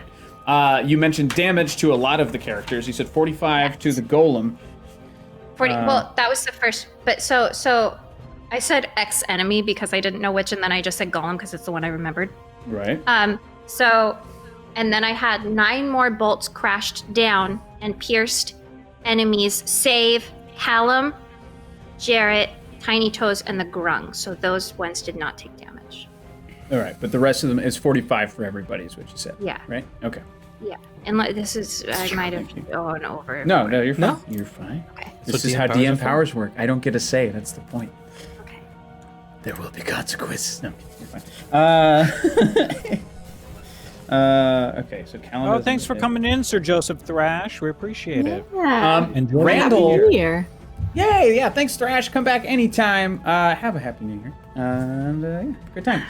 Randall, the UNT basically explodes on contact with that arrow. He was actually okay when Bubo hit him, but that was exactly enough to bring him down to 0. So it's just like that arrow just. Wait, what? Huh? What? You killed the snake boy, is what I'm telling you. I did. You did. Or whoever threw that arrow that doesn't miss, the thing that was causing all the damage. No. Or was that no, was no. that was the smiting, No. the holy smiting. No. was Okay, so exciting. can I read it slower? I'll read it slow. So She okay, so just look- Just tell me who's she hitting how gave much. I don't need the whole thing. okay, so I gave She gave a god. I gave Bubo basically like a god arrow, and I Right. cocked my head toward Kurluk, basically being like, "This is for you, Bubo." So that arrow's for Kurluk. Yeah. Got it. That doesn't answer my question. Yeah. So And then did the lightning. only the golem get hit? No, everyone No. So everyone got hit else, with lightning. for how much damage? 45 radiant damage. Thank you. Okay, that's what I thought. That's what I But thought. not Callum, Jarrett, Tiny Toes, or the girl. Right, not your friends, but everybody else. Yeah. Enemies. That's all I needed to know. Thank you. See enemies. All right. Oh gosh, awesome. I'm gonna say that the ref gets hit because nobody likes the ref. That's fine. Feared All all right. about it. Diva, what the fuck? Yep. I just. Yeah. I had a lot. I had more, but I didn't get to say it. That's Yes. impressive because That is- normally when I don't think you. normally when Haley and could've. Justin do that, they run out of stuff, and then they have like another minute. So I'm impressed that you filled up the entire minute. You're in a bad. It says, I've seen you take 10 minutes to tell us you got out your tankard and took a drink. Then you changed the world in 1 minute. Because this one, I actually had time to think about it, and otherwise, I'm just like, Yeah. oh, and I also said that it was in a rare moment of utter clarity and calm that I blocked out. the Very rare chaotic moment. memory. I also Yeah. heard you giving us spell slots back. Did you mean everyone or just you? So, everyone receives. Where is it? Five spell slots. Back or on The top of Danny's what we face. We're Back. returned to us. Yeah. Touché. Touché. have. Okay. Good thing I only used one spell slot. And that brilliant light also removed anything restraining or inhibiting us, as well as So giving. you are now busted free of the larvae, Yes. is what you're telling me. As as is well Jared. as. Wonderful. So what I'm going to do now. Oh, thank you very much. Taldera, I- thank you for the sub. Welcoming also- yourself back to the chaos. I also have one other thing that happened. What other thing that happened? When did I get to the part where I yelled for Shenna? I No, think No. I said that. So that didn't Are happen. you sure? it did not happen. No. We're very sure. There are things you can still try to do as a person, as a player on your next turn, though. Because I remember I said inhabiting. I'm gonna go back. I can't go back. Damn it. You have 20 months in a row. Thank you, Taldera. Wow. That's a long time. I swear, if I go back and I did say it, can I have it happen? If it is in the clip, I will honor it. Chat, get to work. Let us know if she I said did. it. I did clip. I did clip something. I don't know if it grabbed. Sir Grunt said Okay. sorry, but nope. Yeah. Yeah, I don't think you got there. I didn't hear the name. Yeah. I might have just said me, Either way. dark me. You got a lot done. You got a lot done. Oh, but this Nothing one was to so sniff at. cool. It's okay. Okay. You got a lot. Okay. It happens. That's why there's a timer. All right. It is now Callum and the Golem's turn. I'm actually going to have them take action separately this time. So Callum is going to try and fight off Bonesaw, who is currently also on the back. So Callum pulls out a short sword and he's going to start stabbing down at Bonesaw. Hooray! He hits. Awesome, and he hits him hard enough that How hard is it? he hit him so hard. I got nothing. So Bonesaw is going to take a significant amount of damage, and he falls off the back of the golem. Now the golem, under Callum's control, does a very wide turn, about a good 45 degrees, to now face you, Starheart. And you just see this massive shape lumbering towards you. And it's almost unreal, the closer it gets, how much further you have to crane your neck to see the top of this construct.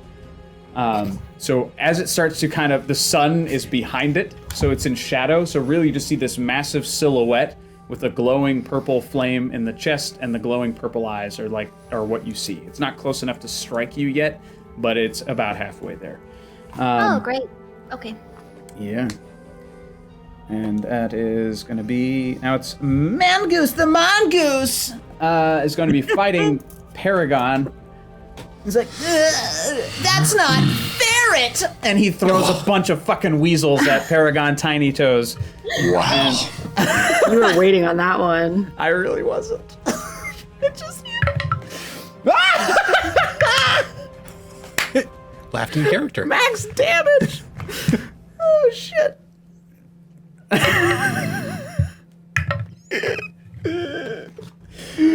Oh, Paragon's gonna get fucked up by a bunch of mongooses. Oh no. I mean, Paragon's pretty much fine at this point.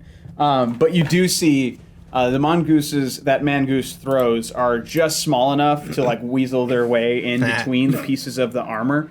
And they just start shredding and biting at him. You can see blood starting to like appear in the gaps of his armor as Paragon's getting chewed up from the inside.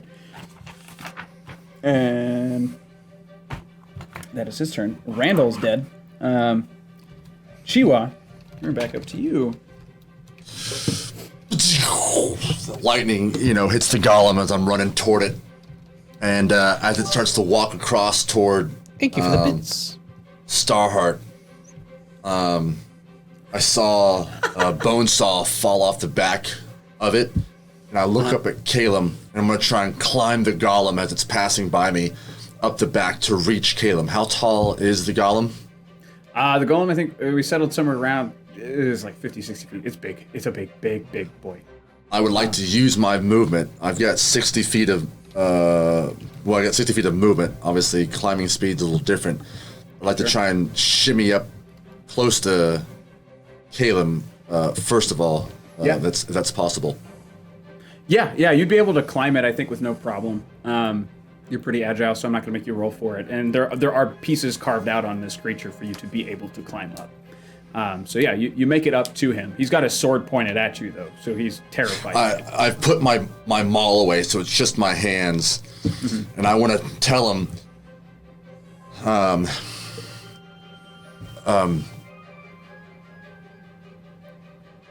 I know your power. What the hell kind of voice is that?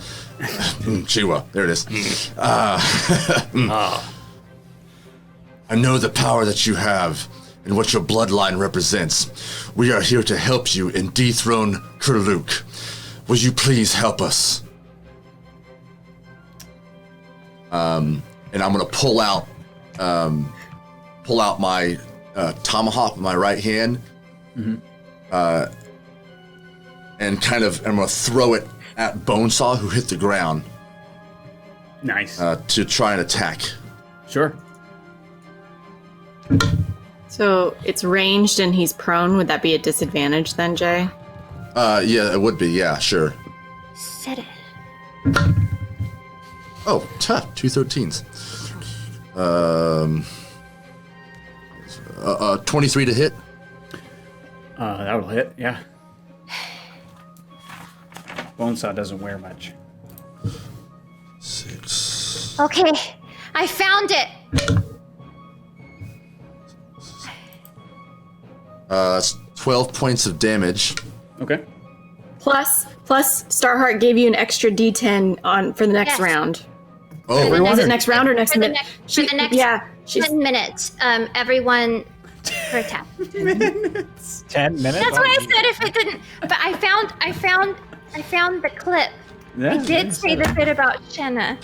All right. What was the bit about But I'll Shenna? tell you when it cut off, because it did cut off. It ended before I got to the actual stuff.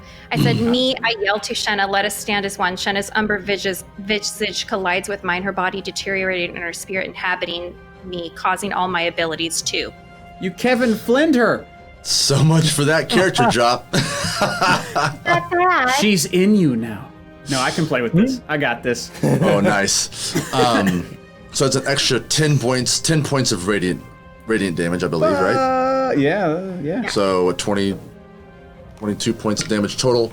And I threw that at him to hopefully have Caleb see that I am, going after people who just tried to hurt him. Is there persuasion? Callum. It's Callum. Callum, is there a persuasion roll that I might be able to get on? Yeah, I was going to make you do that once you're done. Thank you so much. Images. Yeah. I'm going to use my reroll. Okay. I should 14. 14 for persuasion. He looks down at you, and he has compassion in his eyes. I want to believe you. I really, really do. But they have my family, and I will do anything for them. I am so sorry. Make a dexterity saving throw. That's a no. 21. Oh, nice. Oh, sorry. That's an 8. I thought that was an 18. The light hit it. 16. 16. Still good enough.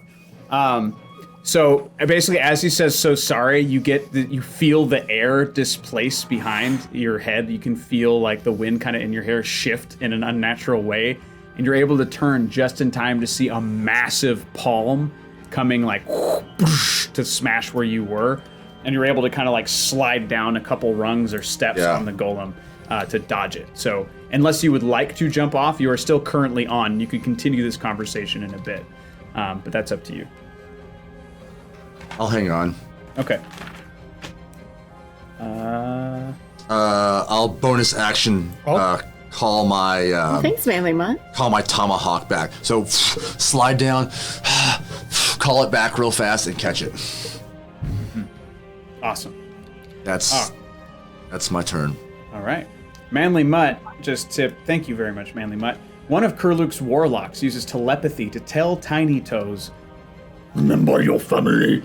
Remember why you're fighting." As the warlock. Oh, sorry, that's not him. As the warlock casts an amnesia spell, erasing all time in the area from Paragon Tiny Toes' mind. Jeez. Ouch. Ouch. Yeah, so you do see a warlock kind of step out and start swirling this Modify staff. memory. And you can see Starheart. You look across the battlefield. You see Paragon once again standing proud and true. And as this sort of greenish light kind of flickers across his armor and sparks, you see him start to deflate again and just level his lance. The sort of heart taken from him. Yeah. I'm sorry if I screwed this all up with my DM powers. You didn't. Fine. Literally no one's mad. You're good. And then doopy doop. All right. Andre, it is your turn. Woo! All right.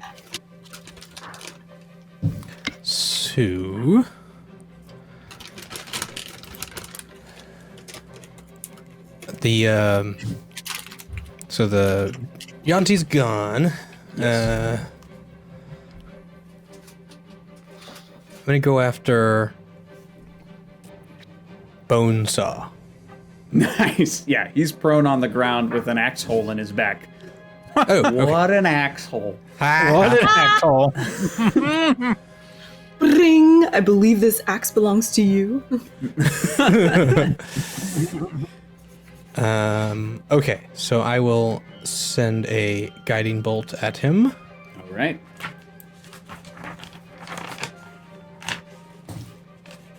Well, that doesn't do anything because it's a natural 1. Ouch. But I still have my spiritual weapon, so I will also use that at him. Gosh, 4 as a 12. 12 to 12. hit the man on the ground. Hit the man on the ground. You've got to roll. That is actually enough to hit Bonesaw. Oh, okay. The dude, again, he's wearing spandex. He has no armor. He's literally he is a downed man on the floor. Got it. All right. Well, in that case, he takes 8 points of radiant damage from my spinning blade. Whoa. All right. It's like, oh yeah, and he's not. All right, Andre, is that your turn? Yes. All right, Jarrett Valmir, now freed from the worms and maggots and whatnot. Once again, he levels his own lance, and he is going to attack the creature, the one in the black armor again. He's going to keep fighting this fight as long as he can. Wait for the good bitches. All right, so he swings true once, and the second time he doesn't quite make it, but he does get some damage in. La-li-lu-lu.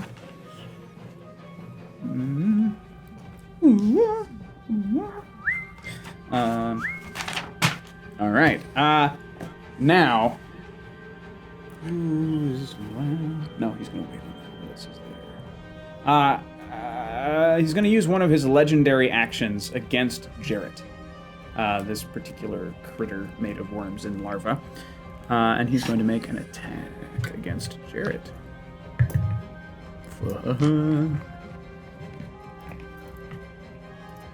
Oh, fuck. All right. Nice. It's nice. Very nice. And now Jared has to make a Constitution saving throw. He succeeds. That's clever, punk. Jarrett calls back to you all as he's taking this damage. He's like, he's poisoned! Don't let him touch you! You have just assume, because he's an alchemist, he knows he probably took precautions, which is why this didn't seem to kick in at this particular moment. And it's back to the Grung and his salamander pony. They put down the bubo signs. Or he puts down the bubo signs because he now joins a circle of the bubo fan club with the various like bobbleheads and bits and runes and all this stuff. And they start to form this circle that's glowing with this light blue energy. And they continue to kind of like chant and go around. And the Grung is really cute when he does it. Like, but Billy's just like, for Bubo, yeah! For Bubo, yeah! Like, there's no real chanting words. They just know they're supposed to be in a circle doing something. And it looks like as they continue, the light continues to glow and stretch and give and all this stuff. So it does the thing pretty well. Next round, if they all survive, they'll be able to do the thing. It's Bonesaw's turn. So he's going to get up. Oh. And Andre, you're right up on him, right? No, you did a distance thing. So Bubo? No.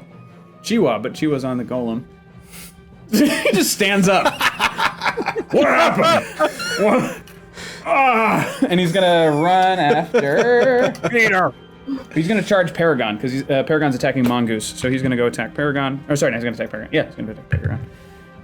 Awesome. Andre, I'm not there. Yep.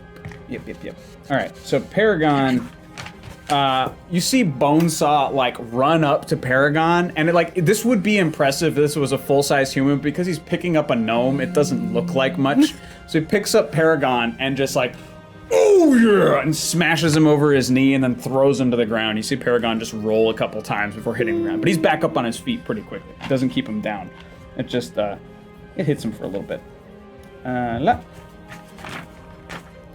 And we're down to the ref, Earl of Hebner. Now, I don't know what's a good... Did I get struck by God? He's just a little loopy. He's trying to keep an eye on things. He's a little dizzy. But again, he's a ref, so he's not attacking anybody. And so far, nothing is out of the rule book at this point, because it's a fight to the death usually. It is now Paragon's turn. And he's going to level his own lance, and he's going to point at... He's basically turning away from the Mongoose. So Mongoose is going to get a quick attack on him. He misses. And so Paragon is going to charge Bonesaw. And that will hit. Awesome. Stabs Bonesaw right in like the little gap in his spandex. Woo-wee. Now, Bonesaw is not looking good at this point. He's been wrecked. Like, he took damage from falling off of a golem. He took a hatchet to the back. He's just been slapped around. Not to mention all the smiting.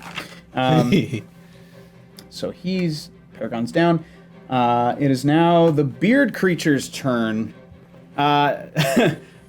D.A. Crambo or Deck Rambo? D&D was a wrestling match, or did I miss something? Yes, it was supposed to be a pit fight, and people kept dropping characters. No, it's half pro wrestling and half fight to the death. Well, really, it's all fight to the death.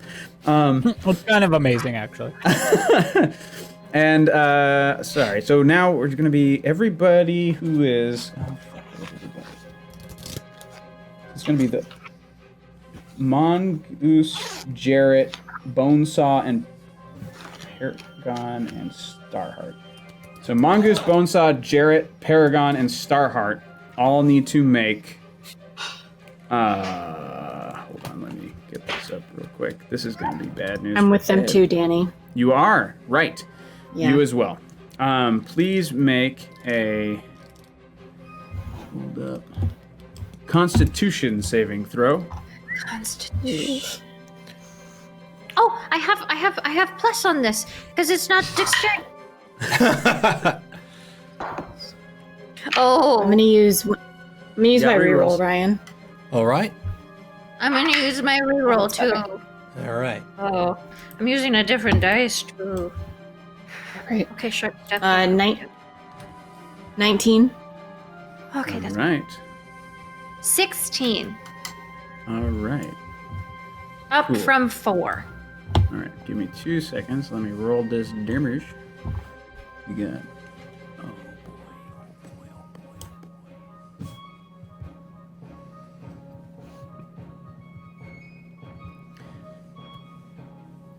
Okay.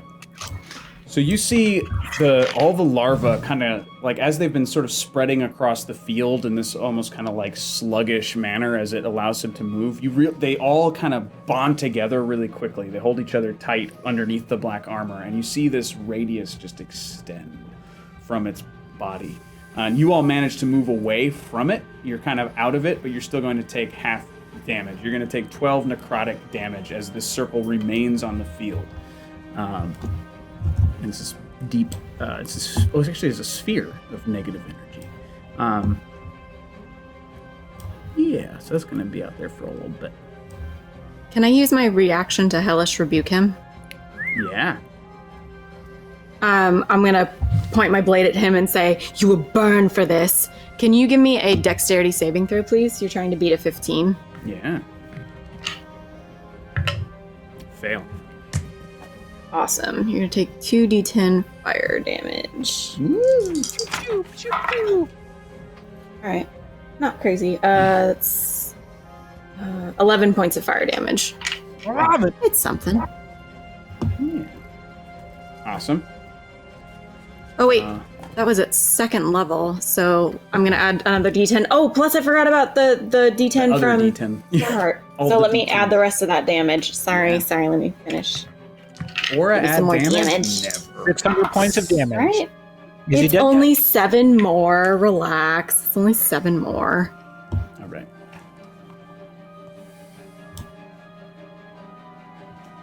Fabulous. All right. Oh, thank you for the tip, Jordy Lord. Whoa! Jordy Lordy Porty, thank you for Thanks. that. As you're fighting Chiwa and Bubo, you see a crazy elven woman and a minotaur woman. They both individually say to the guys, "Hey, you remember me from college? We dated for a week. It's their crazy ex-girlfriends from college. Bino and Chiwa. Bino and Chiwa are nervous? I'm going to say that's Bubo. Bubo? Ubo? Bino. That's so stupid. Sabu, Okay. Yep. All right, I'm a nerf them both a little bit since you snuck 2 in there, so they're gonna be pretty weako. But yeah. All right. Thanks for the donation. Thank you very much. So the gate opens. Chiwa, who dated who? Say they're in there. I call dibs on the elven one. Yeah, I feel like Bubo totally would have dated a Minotaur. Yeah, I totally would have tried. Hush is calling me. All right, do the thing. All do right. the thing. I'll be right back. Hush, take us too. Yeah. I realize you're very, very busy right now, Sahad. I'll get you right back here in a second. No, wait. What about us? All right, so the gate slowly opens. Ding, ding, ding, ding, ding, ding, ding. Ding, ding, ding, ding, ding, ding, ding. And by the time it's closed, there are 2 more figures on the inside. There's a crazy elven woman and a minotaur woman. They both enter. The elven woman looks to you, Chiwa. Hey, you remember me? From college. And then the Did minotaur I even woman. hear that? Because I'm on the back of a golem hanging on. Yup, you sure can. For reasons. Maybe it's the like voice. you both. Yeah, exactly. It's like this is the voice you've dreaded hearing again for your the entire voice. life. You're like, it's not possible. It could be. It's a theatrical whisper. Son of a bitch. Roll for hotness. And then Oh, for hotness. She better be blessing crazy and a hot. reroll to Aura. Thank you, Arsenal Roy TK. Thank you very, very, Arsenal. very much. That's nice Yeah. of you, Arsenal. Lucky. That is nice. I've been rolling dung heaps tonight. And we're at the gold question, $300. Hooray! Thank you for that. So you guys are currently at Wow. 3. So you better ask at least 2 of those tonight. So start thinking. Andre, Can we do that in the middle of a battle? I mean, think about it now. Or do you want to Ryan. ask the question now? That's fine too if you got one. No, I was like, can we do it in the middle of a battle? Sure. What's up? Ryan, not to Debbie Downer, but I think you gave Aura 2 on both sides. She had 1 and 1. No, I had 1 and 1. So stop being a downer. Oh, blessing and a reroll. I'm so sorry. Yeah. And then Bubo, you hear. Remember me, Bubo, from college? You better be clear about Cal. Plop, plop. I said, nope. No, I don't. I super don't. She like ruffles her mane. Roll for deception, Boobo. Oh, it was a. Yeah, No, two no. individuals. Yeah, No, so because- regular reporting because here. beard. Ignore that. So normally character drop is going to be for one character, but since you dropped 2, I'm just going to make them super weak. So that is my compromise here. Yeah, you're all good. It's all That was just beard teasing. good. Yes. Did you roll for hotness on both of the...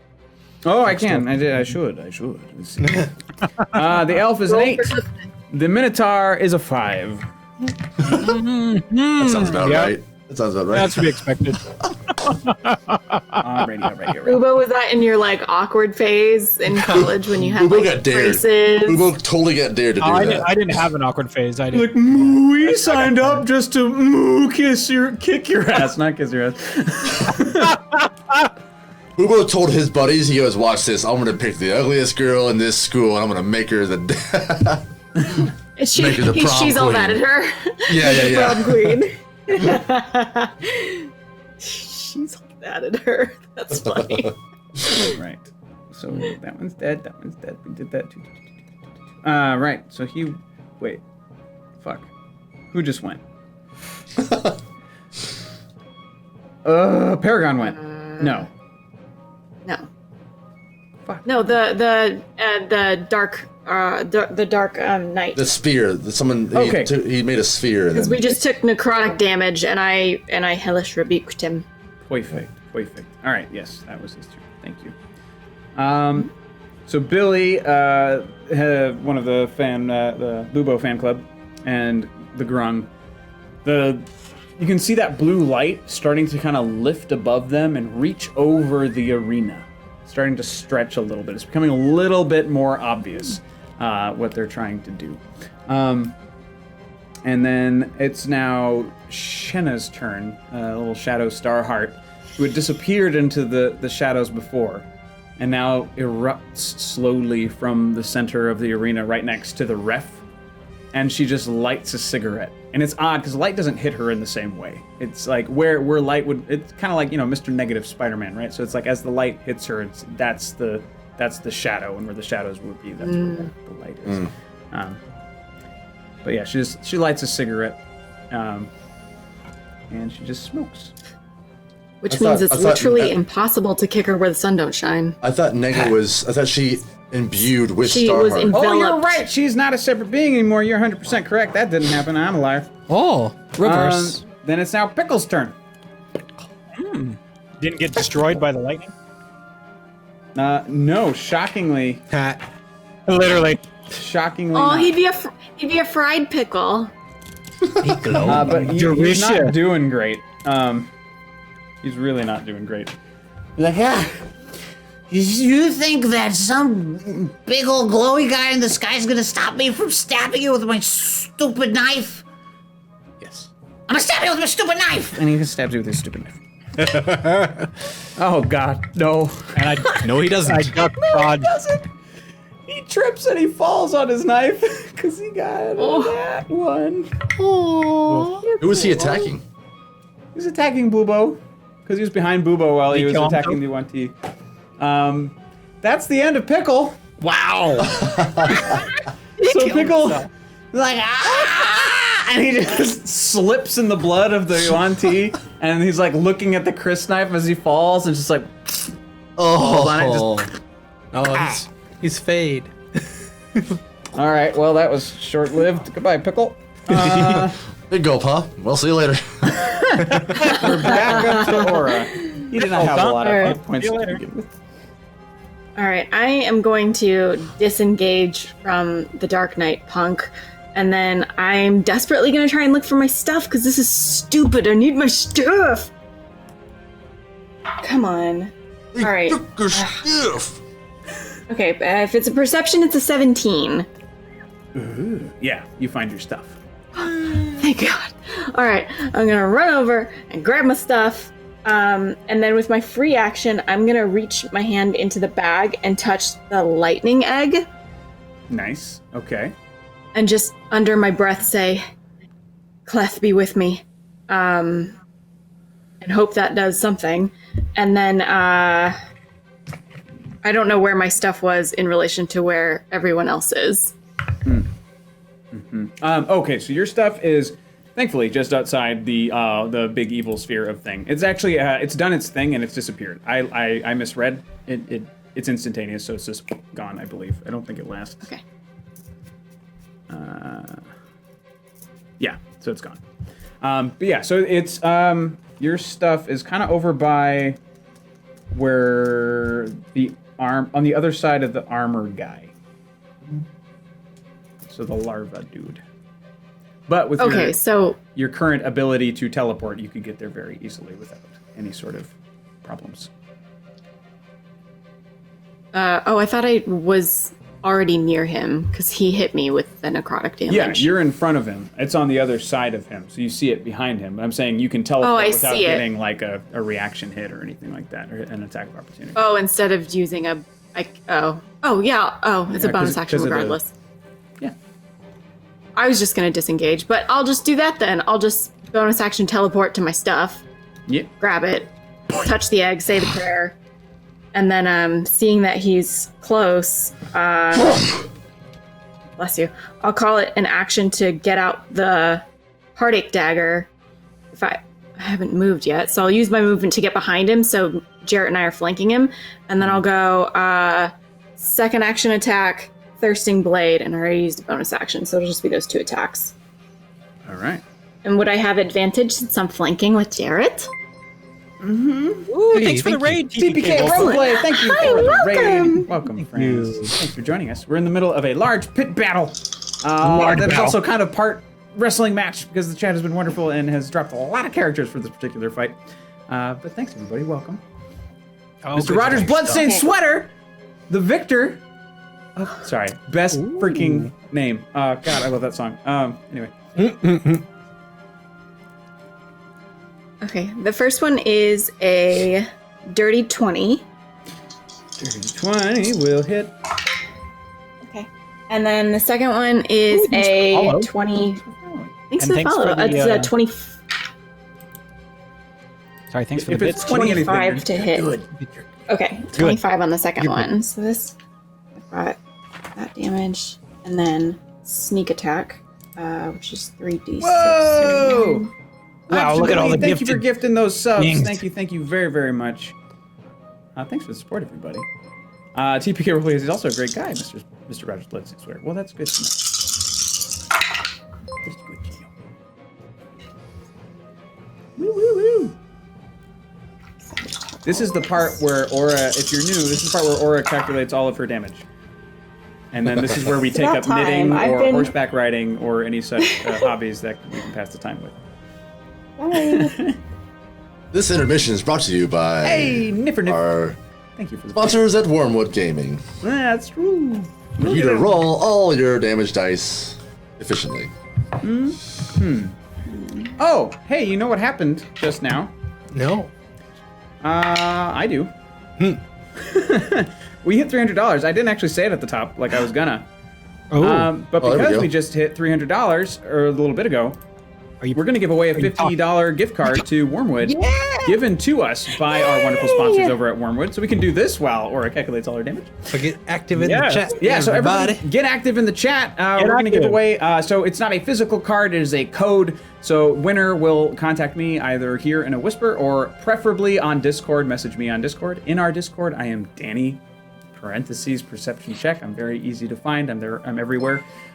So everybody get active. And again, this is all thanks to our sponsors at Wormwood. They gave us these gift cards to give away to you guys. So give them lots of love. If you can tell them we sent you with that gift card, that would be great. Because currently our free shipping code hasn't been working. It used to be Perception for free shipping in the USA. Double check. It might be active again now that Christmas is over.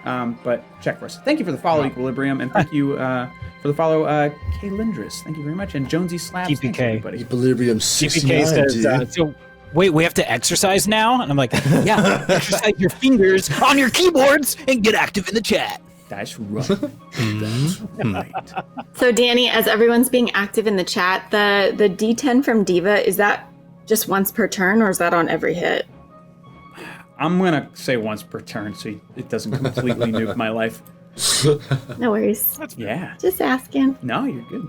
And for those of you who don't know what the hell that question meant, You'll see. You'll find out soon enough. yeah, easy thing. At $50, you can give any of our players DM powers, which lets them take over the story for 1 full minute. Anything they say goes. So Diva says everybody's going to be giving an extra D10 damage basically whenever they do anything. So that's happening. Max Plan says still Christmas here until the turkey's gone. Sorry, you have numbers? Oh, Yeah, 56 points of damage. Okay. Okay. Still not your highest. I'm Jeez. disappointed. All right. Right, and we're ready to roll, sir. Still not dead. All right, ready to roll. All right, so winner will be announced soon. Okay, real quick before you hit it. If you've already won a gift card in this chat, please understand we're gonna re-roll. We want to get as many people to win these as possible. We did it last week before saying it first, and I felt like a monster. But please understand we are just trying to spread them out amongst you all. So if you've won before, please allow us to re-roll it. Thank you. Okay. Click. Max that'd be Plan! Congratulations. You got a $50 gift card to Wormwood Gaming. So make sure, if you're not already in the Discord, click that link, shoot me a DM, and I will send it. I will send you that link after the show. Well, actually, probably at like 10:30 after we record the other thing. But yeah, congratulations! Yay! Woot. It's a good gift. It's a good gift. Thank y'all for playing. Yeah. Yeah, thanks guys. All right. Getting So us there. good timing. Good timing. Boobo, it's your turn. No way. Yes way. What's mine? Can I see the map now? Because both of my enemies have been obliterated right in front of me. Yeah, One actually, let me by lightning update the and map one by his before own I show sword. you the map, and let me turn. You my are like the AI back. furthest right that you can be. I think I'm all by myself at the moment now. You are. Yeah. Yeah. Second. So that one's One dead. pass in your face. Let me There's a lot of not. Oh, Pickle's dead. Yep. He's a fried pickle. People have moved. So actually, count. Option delete. I want a Chihuahua workout video too. Oh my gosh! When you get to your new place, that's what you're gonna do in your new backyard. Is you're gonna film a Chihuahua workout video I need with your moccasins on and everything, bro. my cosplay to do it. Yeah. Yeah. Wow. Your tomahawks out. I have to Or airbrush everybody get your log. Get your log. I know, right? I was just thinking, like, he totally, like, bench press I would logs. go watch. All right. The All right. people have sort of moved from here. So basically, the big circle, the big arrow is the golem having moved, Okay. charging towards So- Gerhardt. So Sheena is the closest, I suppose, and Shenna is now been. Sorry, actually, I got to remove that too. Shenna's been absorbed into Starheart. Oh, that's right. That's right. Okay, so Yeah, Earl I is forgot too. the closest. Earl is the Earl is the ref. He's like the only neutral party in this fight. Oh, so I don't got to worry about him at the moment. Okay. So there's Mongoose, there's Bonesaw, there's the big armor guy who seems to be dealing death magic, Paragon, Callum, Okay. and the Golem. Then I will. Let's see.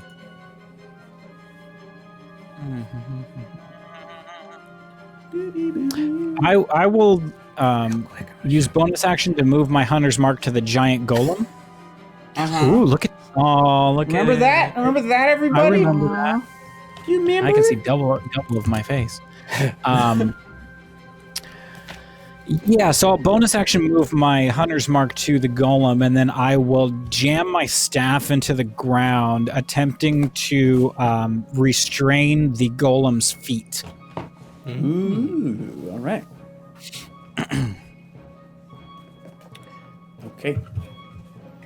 And he's gonna So make let's a roll. saving throw, or Yeah, I'll just roll my staff to see if I hit, and then you can tell me what Okay. goes on after that. Then. right.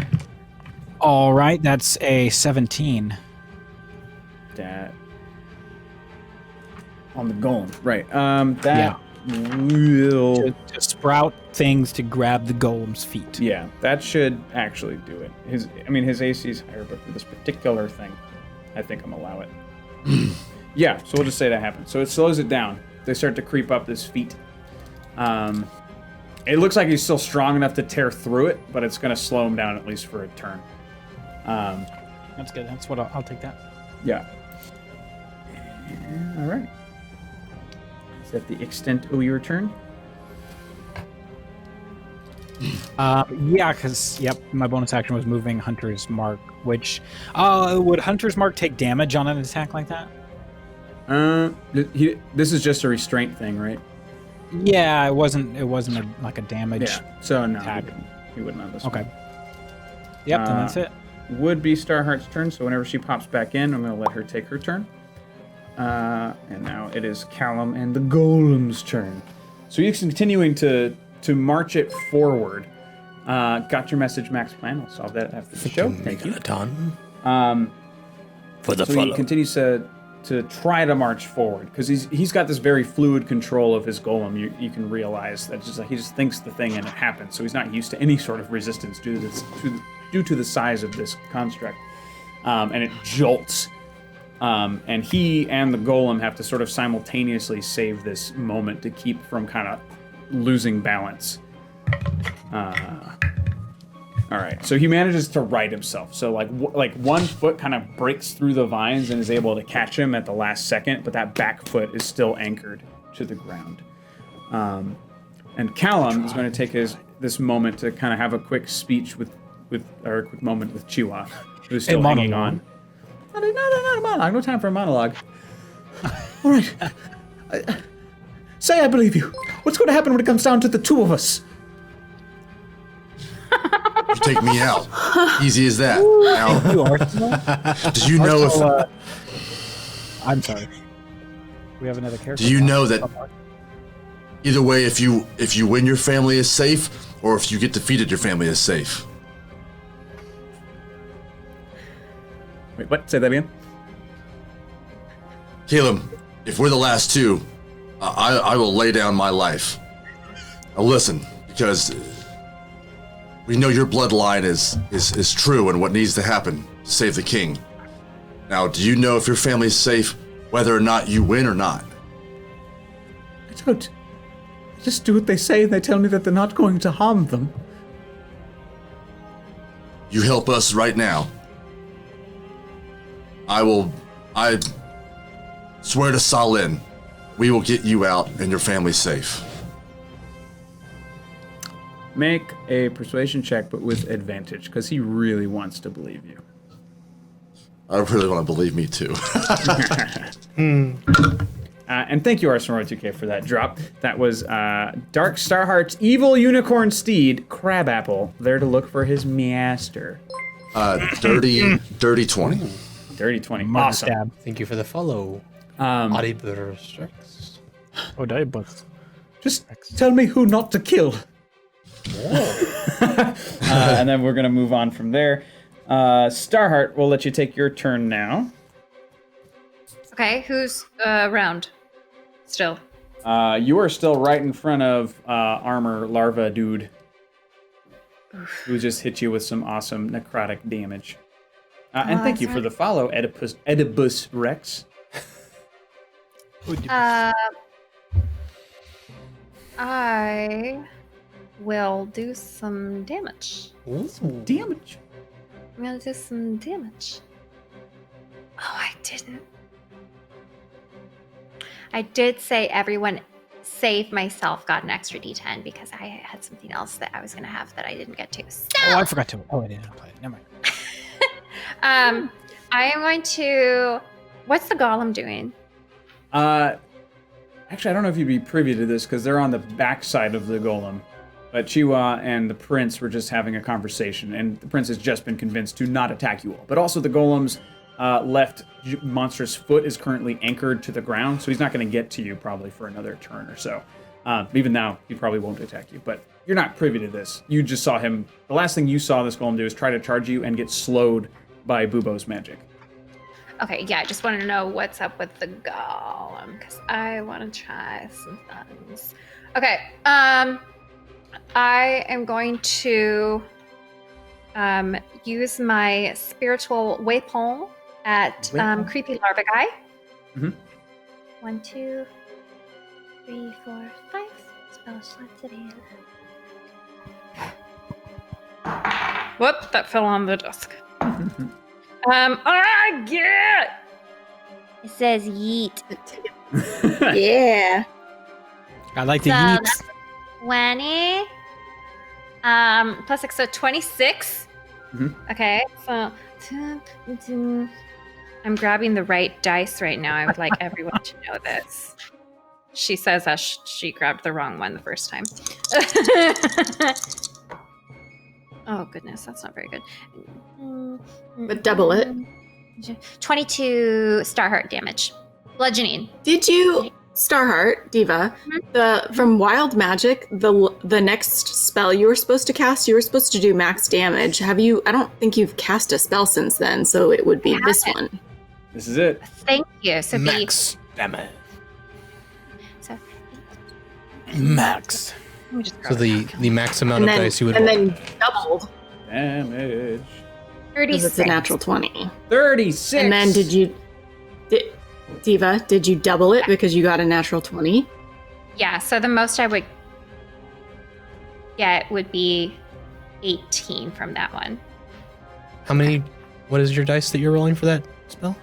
2d8 plus 2. I'm 2d8, rolling a okay. 4th level. Yeah. Got it. This is 1632. Either way, that's enough. So if you'd like to describe what it looks like. So this is the creepy larva dude. Wonderful. Okay. Yeah, destroyed. I cast guiding. What was that? Oh, so I cast guiding bolt at creepy larva dude, as his name is, and as it pierces him, you know the scene in Night Before Christmas when the Oogie Boogie Man kind of like unravels and there's all those things coming out of him. Mm-hmm. So I imagine the guiding bolt pierces him and the radiant light or the spiritual weapon. Oh, so this bludgeons him. So the spiritual weapon smashes him over the head, and through a gash on his head is bludgeoned with radiant light, and it starts to crack through the rest of his skull. And as this happens, all of these little larvae and maggots just start kind of littling out and just kind of crumble. They just kind of curl up and die. Yes. Like that. Perfect. Hooray. So one of the big bosses is down. So And the other boss currently is your friend. So really it's now a slightly more controlled elimination game. Beautiful. Okay. 'Cause So it's- it's now huh? I was gonna say that's my bonus action. My spiritual weapon. Oh, okay. So you What's got your more? name? But he's our friend now? You might not know this yet. Actually, you don't know Um, this yet. No, I would like to cast command. Mhm. I don't have the other thing that I thought I had that I don't have that I want. I cast command. On who? Wisdom throw of the golem on the golem. Wisdom saving throw of 14. Would fail. It does fail. He doesn't have to roll. And He's a constant. Because he's made of not wisdom. My command is befriend. Mm-hmm. Like I just say friend. What I will say, and you might not see this, but basically the magic kind of, slaps against this golem and falls flat. But the intent of that magic is felt by the prince behind the golem because he is so directly connected to this creature.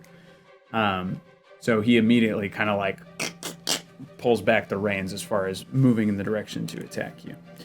I Basically thought saying, even Prince, like it bounced, like ricocheted. no, it just meant he felt what you were trying to do. Befriend versus control versus all these other things that you probably could have done, such as attack. So he's kind of trying to get a sense of the playing field at this point. Thank you. It is now Mangoose the Mongoose's turn. And Mangoose the Mongoose is still toe to toe with Paragon Tiny Toes. So first, Paragon's going to take damage from the Mongooses up in his armor. And they continue to chew at him and tear at him. It's going to be... Paragon's not looking great, you guys. Now Mangoose the Mongoose actually gets to make an attack. Mongoose? See, that's the thing. Is it Mongoose? We talked about this, and I don't know what's right. I don't think we settled. Mangoose the mongoose.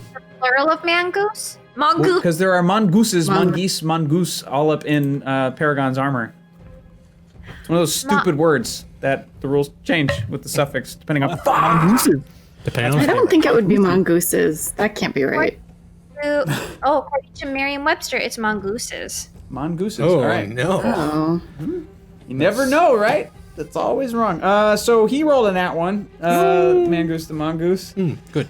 Mangoose is ready to fight. And he just he, like his elongated body hits the ground and he leaps at Paragon, and Paragon measures the like, you know, the leap, and he just kind of angles up his lance. And Mangoose just goes right into it, like caps him on the shoulder. It's not gonna kill him, but it's gonna do some stuff. Actually, wait.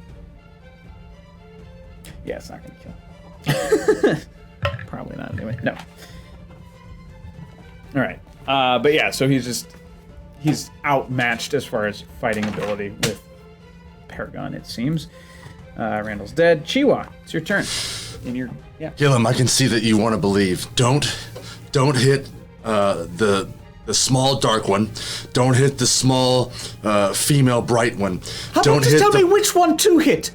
Yeah, you know what? I don't want you to hit anyone. I want you to turn this sucker around and head toward the gate. I'll meet you there. Okay. I'm gonna jump off, spin, try and land. What, 50 feet? 40, 50 feet down. Sure. That's possible. Yeah. And Don't you miss Featherfall? 50 feet? Nah, I'm gonna. It's dirt, right? I'm gonna try and hit and roll. Yeah. Can I make an athletics check or something like that? Yeah. Athletics is fine. Acrobatics, athletics, dex, kind of whatever works for you in this one. That's a 12. All right, you can take a little bit of damage. Not a lot of it. How much, pal? All right, you're gonna take 6 damage to just make impact with the ground. Maybe push your knee a little bit, but nothing permanent. And then I'm gonna take off. Would that jump have counted some of my movement? Sure. Yeah. How much? We'll call it. Let's see, a normal jump is what, like 15 or something like that. We'll call it 20 since you're going from so high. Lets you get a little. Do I have enough to get over to the mongoose and tiny toes? If I have 60 feet. If you timed it up with Callum's golem turning around, you would have been able to launch. Is Bonesaw still in that area? He is still technically alive. Yeah. Is he up or down? He is down. No, he's back on his feet. But he's not looking good. I'm gonna run at him and go for a spear and just tackle him real fast. Nice. Okay. Hopefully a Goldberg spear, not a Roman Reigns spear. Yeah, totally Goldberg spear. Yeah. I know who that one is. I know Goldberg. Oh. Yeah, you do. I know that one. If I'm just using my straight strength, am I using that plus any kind of proficiency, or how would you want me to roll for that?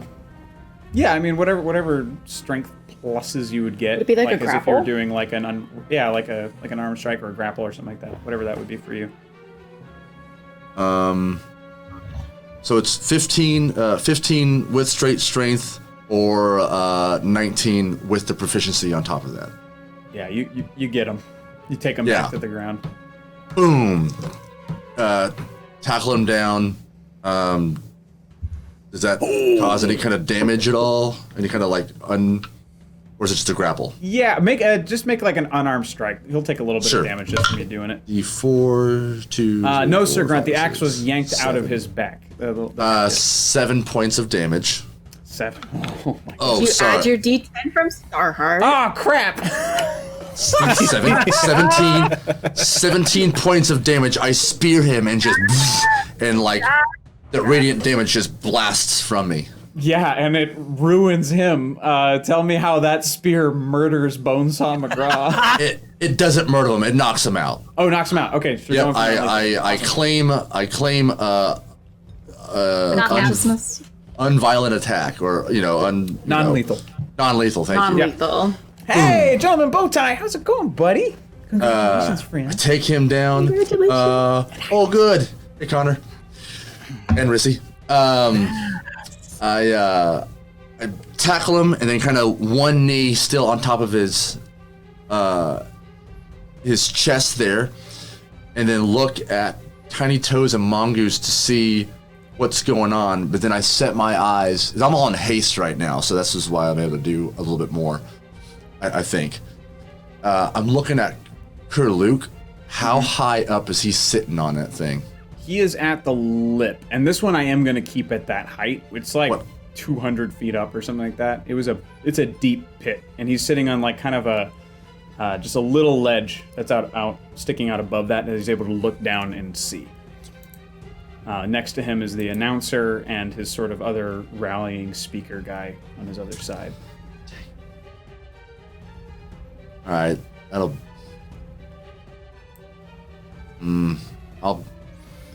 be it. Okay. Turn.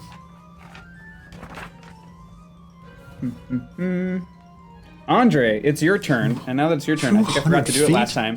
You are surrounded by ethereal music, so everything you do is like. He's got his own theme song.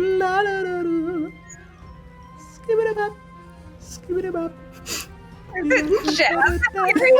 Hey, jazz is Ethereal ethereal. scatting. Not understanding where that's coming from. I look around curiously for a while, but so the ref is still up, and Yes, the ref is still up. Just messes with all your thinking. yeah, right. Is there anyone else who's actually still fighting us? The mongoose. Okay. Yeah, hold on. I gotta X out some dead guys. Randall's dead. Bonesaw's dead. Or Bonesaw's unconscious. Mongoose is alive. And yeah, the ref. So basically, Mongoose is the last dude you gotta take care of before you gotta start eliminating each other. Right. Oh, no, the unicorn's coming. Crabapple's on here. Not his turn yet. Don't you worry, I got you. Right. Here's the thing. This is what happens when you drop 1 million characters. People end up at the bottom. And the X's. But thank you. The X's are there. It's just they're not fighting. Yeah. Yes, the X's. The X's, they're also there. Also near the bottom. 7 deadly X's. Right. I will send a guiding bolt to the Mongoosey man. Mongoosey man. That's a 19. Mongoose! Yeah, 19 to hit. Yeah. Lovely. Mongoose. He takes 14 points of radiant damage. Oh, sorry, Dan. Are you complaining about character drops in the chat? No. Who would do that? How much damage? Sorry. 14. 14. Did you add your D10? This doesn't matter. Doesn't matter. But pretend you did. Oh, okay. He had 2 hit points left. Tell me what happens. So I will add my D10 as well, which was a 3. So, yeah. Okay, so, and what was the Mongoose man doing right before So that? he's been attacking Paragon. Okay. Specifically. Oh, right, he got onto the lance in the shoulder. Actually, Paragon did have his mind wiped by that warlock. So Paragon is kind of here to fight everybody still. He's not necessarily your friend right now. Got it. Um, Okay, so yes, so the guiding bolt, as the lance of Paragon is still in his shoulder, it's like as he kind of gets pushed back from the lance, I take the opportunity while his guard is down to blast him with the guiding bolt, and a nice 5-inch hole is kind of sunk through his chest. ouch. Yeah. Andre is definitely not going non-lethal. No. Yeah, I'm just I am killed them. I am the worshiper of death. This is a final thing for me. All right. You still have to fight us. Jarrett's I can bring you back. turn. I'm trying to recall if Jarrett has ever met Paragon before or not. Don't think so. I don't think they. Would Jarrett know Paragon? specifically- We didn't meet Paragon until Copperforge. Yes, And- Jarrett was in Copperforge. I just don't remember if they met. And then Tiny Toes was not. Oh, wait. But Tiny Toes and his family showed up when we were at the Mooncatch Festival, and Jarrett was in the vicinity because he had stolen the Mooncatch gem. So they were in the same vicinity. Right. I don't know if they had any interaction together. Thank you. Yes, so they would have crossed How do you paths. So he would remember recognize Paragon. Paragon's not a guy that you forget. So Jarrett does not do what I was going to have him do and attack Paragon Tiny Toes. Jarrett is going to take his turn and kind of breathe a sigh of relief. Oh, the girlfriends are your enemies, actually, at this point. The ex-girlfriends are your enemies. They're both kind of standing near, or they're running up toward Chiwa and Bubo, respectively. Okay. Well, if that's happening, then I still have my bonus action with my spiritual weapon. All right. All right. So I see I see the Minotaur looking the most intimidating, I think. Yeah. Oh, I forgot about them. Yeah. How could you? So I will send a spiritual weapon towards her. That will be a 21 to hit. Yep. Cool. That is 11 points of radiant damage. All right. You get your plus 10 now since you couldn't use Oh, it. yeah, plus 10. Yeah. You betcha. We And are remember, all about these two men. are like a person split in half because there's 2 characters for 1 drop. So that will now be 16 instead of 11. Okay. You're I think you're we've hitting killed all the Minotaur, right? X's Yes, that get the dropped. All Minotaur. right. So not necessarily dead. So close. But yeah. She turns her focus to you, Andre. And we got la la la. So now it's Jarrett's turn. You've almost got it, everyone. Everyone. Bah! And he takes his lance and he's just gonna boom, boom, boom, boom. He's gonna run after. He's basically following your lead, Andre, and he's sprinting across the field to try and attack the Minotaur. Fuck. Unfortunately, she was ready for him. And while she was readying herself to attack you, Andre, Jarrett kind of gets in the path, and she had lowered herself into a gore position. And she gores him. So, Jaw. She's gorgeous, ain't she? Jarrett, a horn pierces his side, and he goes flying. Like, it's like if somebody leapt out of a moving vehicle, that extra several rolls that they get, so the second her head makes contact, he just flings. Boom. So he's closer to the center of the ring, near the ref. And the ref is now kind of leaning up to him. He, like, lifts his arm and drops it, lifts his arm. He's like, no, and he gets back up. So Jarrett's okay. But he does take a decent amount of damage. Anywho, that was his turn. He got fucked. Grung, the Grung with Salamander Pony and all of the peoples, they their magic begins to work. I'll see how well it works. Not very well this time. But as the blue light continues to go from the arena and kind of flicker in the air, as it touches that area that Bubo felt when he flew a little too high with his cape, the entirety of the top, like, portion of, like, almost its own stratosphere kind of flickers with this blue light. So everyone's now aware of this magical field that is separating you all from open air above you. And it seems like whatever the Bubo fan club and the Grung are doing together seems to be taking the lid off of this place. Whether that's particularly helpful or not, that's the best idea they had, because none of them are particularly bright. Why do they gotta be dumb, Danny? Well, we've met them. Not this bunch. We You don't met know. Billy. Oh, this is Billy. Bye, Billy. The Grung is new. Oh yeah, Bonesaw's dead. Or unconscious. Dead? Unconscious. Unconsciously dead. Unconscious. Bonesaw. So the Earl, he's he pulls out like a little squirt bottle of water and he's kind of like squirting it into Jarrett's mouth and like gives him a little butt tap to get him back out in there. And then Ding ding. be Paragon's turn. And Paragon, wait, Mongoose is fried. Bonesaw His is goose out. is cooked. Armor guy's out. Paragon is now closest to, I think, Callum. So Paragon is going to run. I'm going to give him a check to see if he can do it. Hell yeah. He runs up. He uses his lance like a pole vault and gets himself up to that first lower rung, because otherwise he'd be too short, and he slings the lance and he starts climbing up to Callum. And his next attack misses, but he like looks at his palm and it starts to glow with this white radiant light. And it just scores the side of the golem, but doesn't hit him. There's that. He's done. Billy's gonna get a second chance at the thing. Again, Billy gets a second chance. the top flickers, nothing else Another happens. shot. And now, guess what, guys?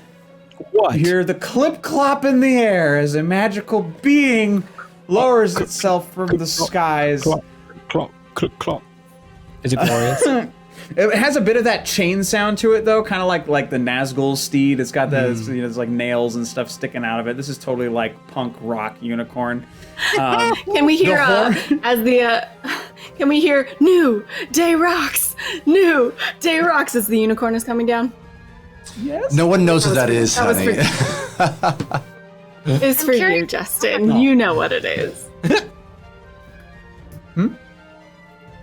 Said I'm curious to know what it is. So it's like the fur of this unicorn is like this clearly chemically dyed black fur. The mane is like manic panic green. The horn is inverted. So instead of a cone this way, it's a cone this way. So you think this unicorn had their horn surgically removed, flipped, and then reinserted into their skull, and there's piercings all along the horn. What's that? So it's like a funnel? Yep. I mean, it's not hollow, but yeah, it's funnel shaped. Whoop. And he's an evil unicorn. And it's just like, hey, Starheart, and now also Shenna inside of Starheart. I'm Crabapple. I'm here to help. Nay, and shit. And Crabapple is going to go and attack the Minotaur. Crabapple succeeds. That doesn't do that much damage, though. Because, you know, she's attacking with the dull side of her horn. And it's gonna be... He's like, don't worry, Starheart / Shenna. I'm here for you, okay? Through the darkness and the suffering. Nay, nay, and shit. Boom! And there's like, instead of like stabbing like a normal unicorn would, like she uses her head to club the leg of this minotaur. I'm just like, ow! Or no! Fuck. All right. We're back up to the top. It's Aura's turn. Yay, we did it. You made Made it through a round. So, I think there's no, just Tiny Toes, right? Uh-oh. Oh. Another two. yeah.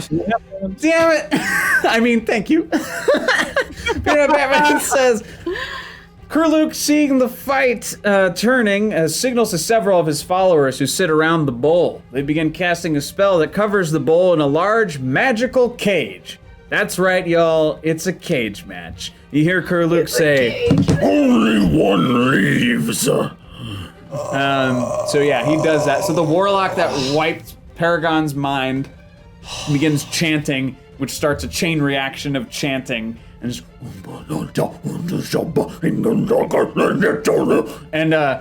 so the same, similar to how the gates are made out of the clay, you see these clay bars extending all across the field in crisscrossing patterns until they are solidified and complete. The second that happens, the magical barrier finally gives. So but they're not paying attention to that. So you see Billy and the Grung like, We did it, sir. We did it. and then skunk. Oh. Damn it! Oh man! Captain Grizz, this is Danny. Don't you dare be sour. I can't help it. It's just how I Justin, build. you still have DM powers. I know. I just have to. I've been having to rework this plan several times. You're doing great. You're doing great. Oh, got that's this. awesome. You got That's this. wonderful, Beard. Damn it all. Fabulous. Okay, so there's What? We didn't just hear Tiny Toes and the girlfriends. Is that all that's left? I said you've got the bow, Boo-Boo. You just gotta shoot it. Magical. you. It's a 200-foot shot, though. No, she needs- gave him that arrow that doesn't miss. That was part of her DM powers. It's true. It's true. And now the magical You can shield do is. the eyebrow thing many times in a row. I can't. Anywho, Well, we worked hard on it.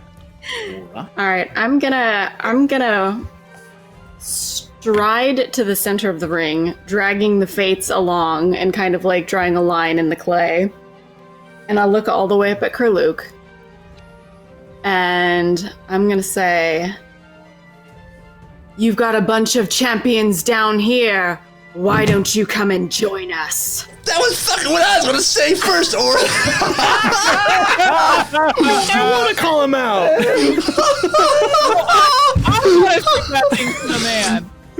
Oh, a that's brief, my wife. Well done. a quiet silence falls upon the pit. The girlfriend stopped taunting and screaming in pain. Everyone who's left who would be fighting stops.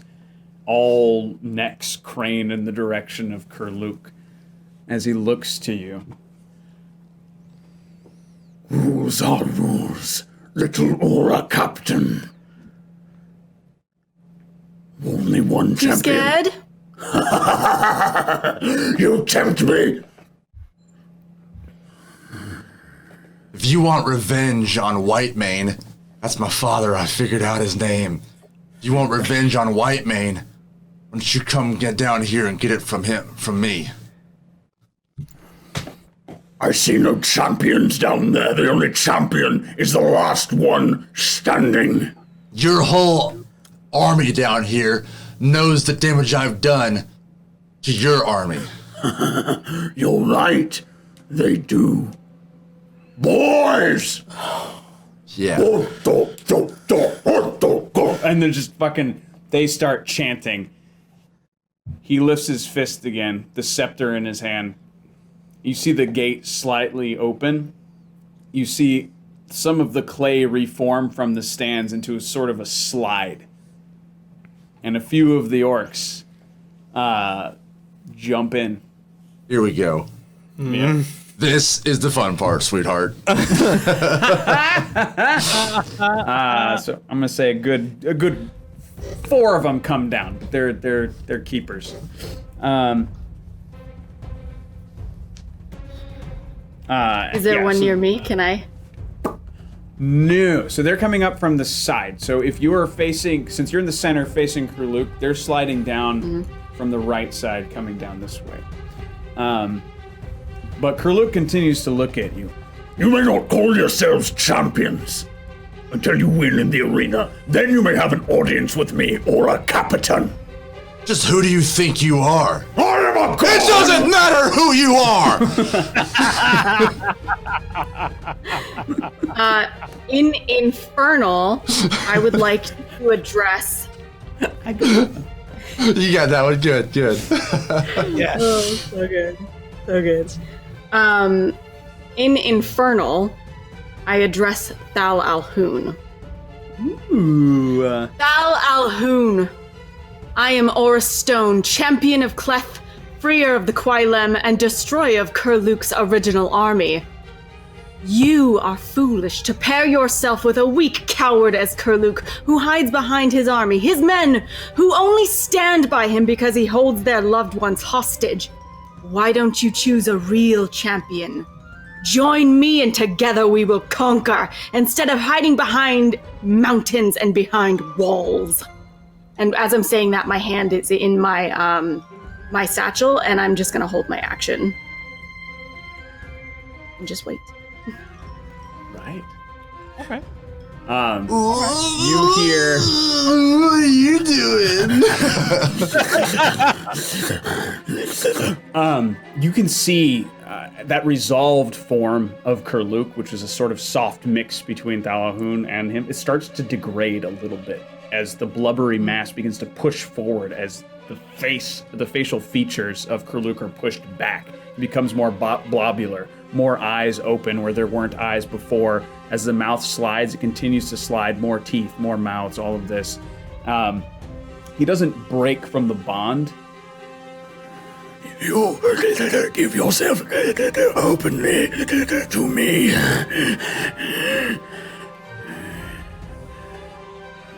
Destroyer of mountains. Come claim your champion.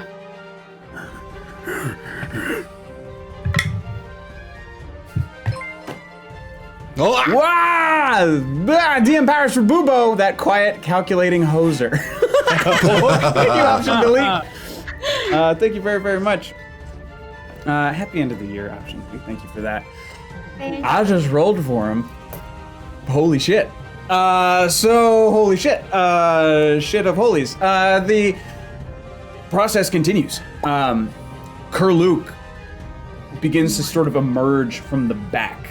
The rubbery, blubbery bits split and kind of just like the world's ugliest baby. You see the massive orcish shape of Kurluk as he was when you first met him, just orcish skin with yellow scars, just kind of wet and gross, just slides.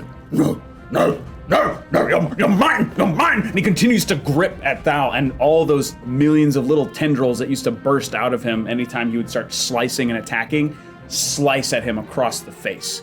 This is the first time his body has been asymmetrical with scarring, so this is a major mark of shame across his chest as one of those tendrils slices into him and he falls backwards into the throne. The Thal Alhoun mass of eyeballs and teeth just goes through the cage at the top and just the impact, the weight of him, he's heavier than he looks, and he slides and slithers right up to you, and he like from his face Right before Right before he gets to me, because I was holding my action, in my hand, in my pouch, I've got the soul cage scroll. Right as he gets to me, I'm gonna whip it out and hold it right at him. The fuck? And pray that it works. I have no idea how this works. I've had it for forever. Bro.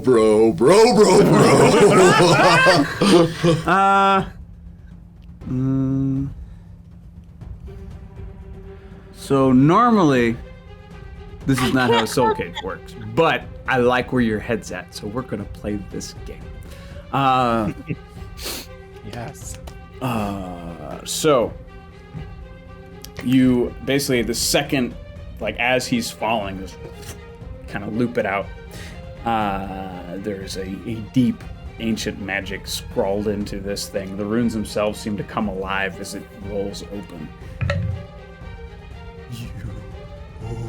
Ooh. What is that? See it, but it's a fucking 1. The dice have spoken. But what does that mean? Okay. Cardman 2467. Thank you for the follow. Fuck. It's fine. It's fine. Everything's fine. Everything's great. So basically you fling this as it continues to glow and spread. The letters float off the page and begin to spiral into this thing, but he's already falling and he can't stop himself. Halfway down, he sees the trap. There is nothing he can do about it. As it just, reality opens and splits and tears itself away like a flower, and all you can see beyond is nothingness. The second he makes impact, it simply just becomes another piece of paper again. It's silent, and just the sheet falls down. Nothing on it. It is now just a plain piece of paper, and Thal Alhun is somewhere captured. I pick it up. I roll it up.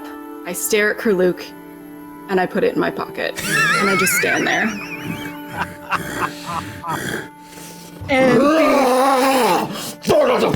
And he fucking leaps out, and he jumps on the slide, and he comes down to fight you. As he raises his hand, actually no, he's gonna use the fucking scepter. So he's joining the fight at the front of the 5 orcs. Do I get my action in the middle of that? Sure. I think, yes. 'Cause I'm up next. I'm next anyway. Yeah. Great. As I see him run and leap in the air, I'll draw the arrow that doesn't miss and load it in my bow and say, Orathil! And just let it go as he's in midair, leaping down. Fuckers. Beautiful. Oh god. Destroyed all my Transformers came crashing down. That was a good move. Similarly to the fate of Thal Alhun, fucking ego is his undoing. He slides down to try and maintain his pride, maintain power over this kingdom that he's usurping, and the second he leaps off the slide, is about to land in front of his 4 orcs, his dead body crumples to the ground, an arrow sticking out of his mouth. And actually describe what this arrow that never misses looks like, because that's the last thing that those 4 orcs see. Just says Patriot arrow on it. Red, white, and blue bow.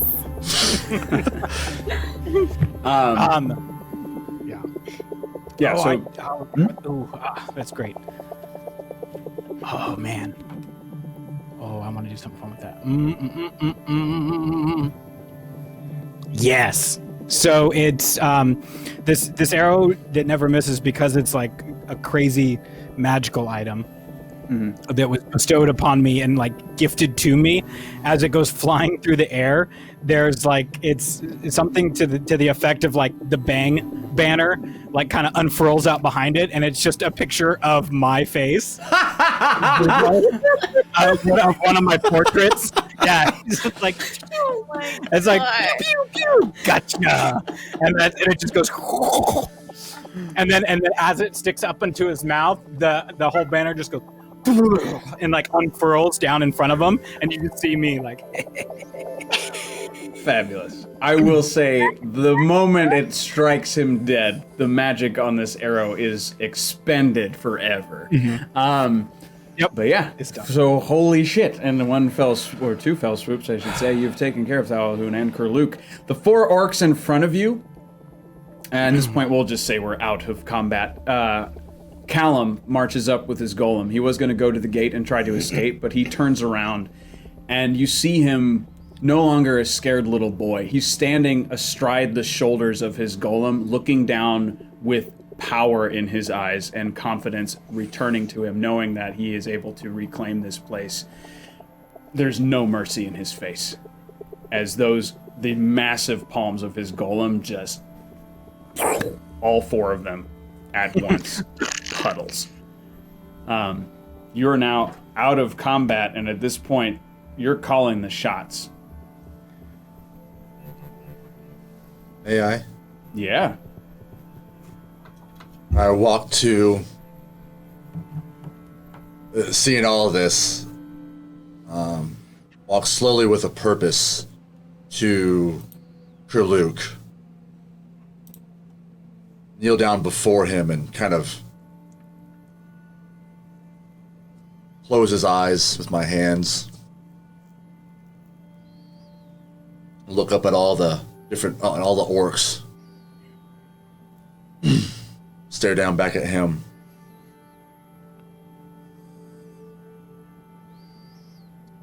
Either by my hand or someone else's. I look up at the orcs again and I say, justice has been served.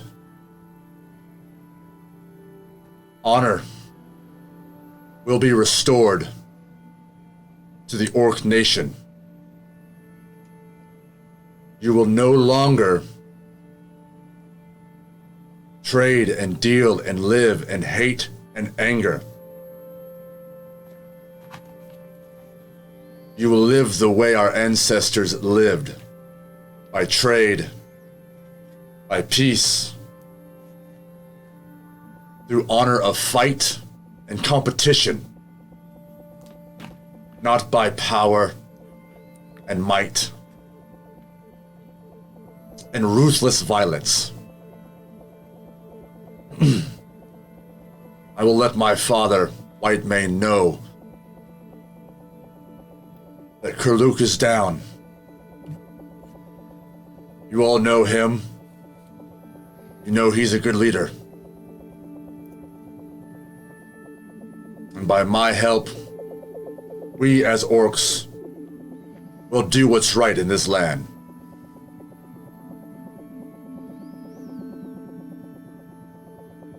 Do we make ourselves clear?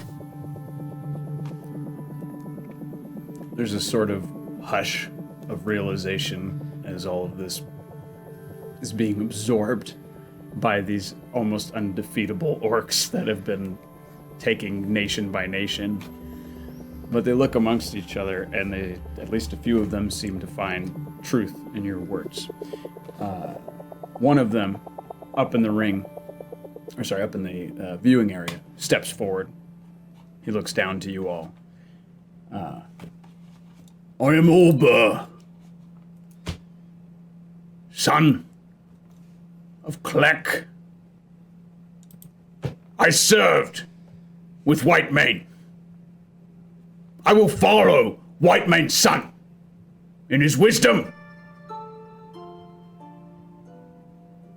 White Mane's son! And he looks to the people who are clearly looking to follow him, and they start to go through their hair and they start to rip out the yellow feathers. And some of them start actually just without even wincing, cutting free the yellow scars from their own bodies, creating new wounds to start fresh again. And then they all, White Mane's son!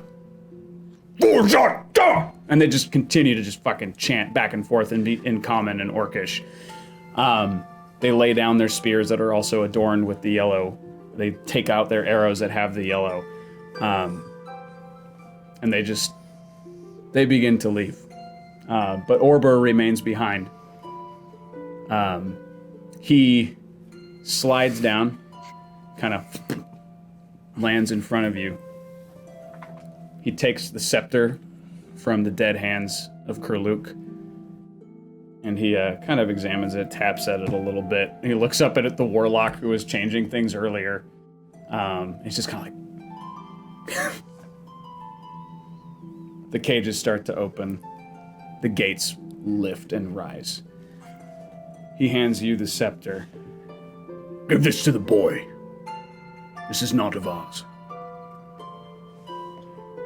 But we will follow you. Yeah, Batman, thank you very much for that.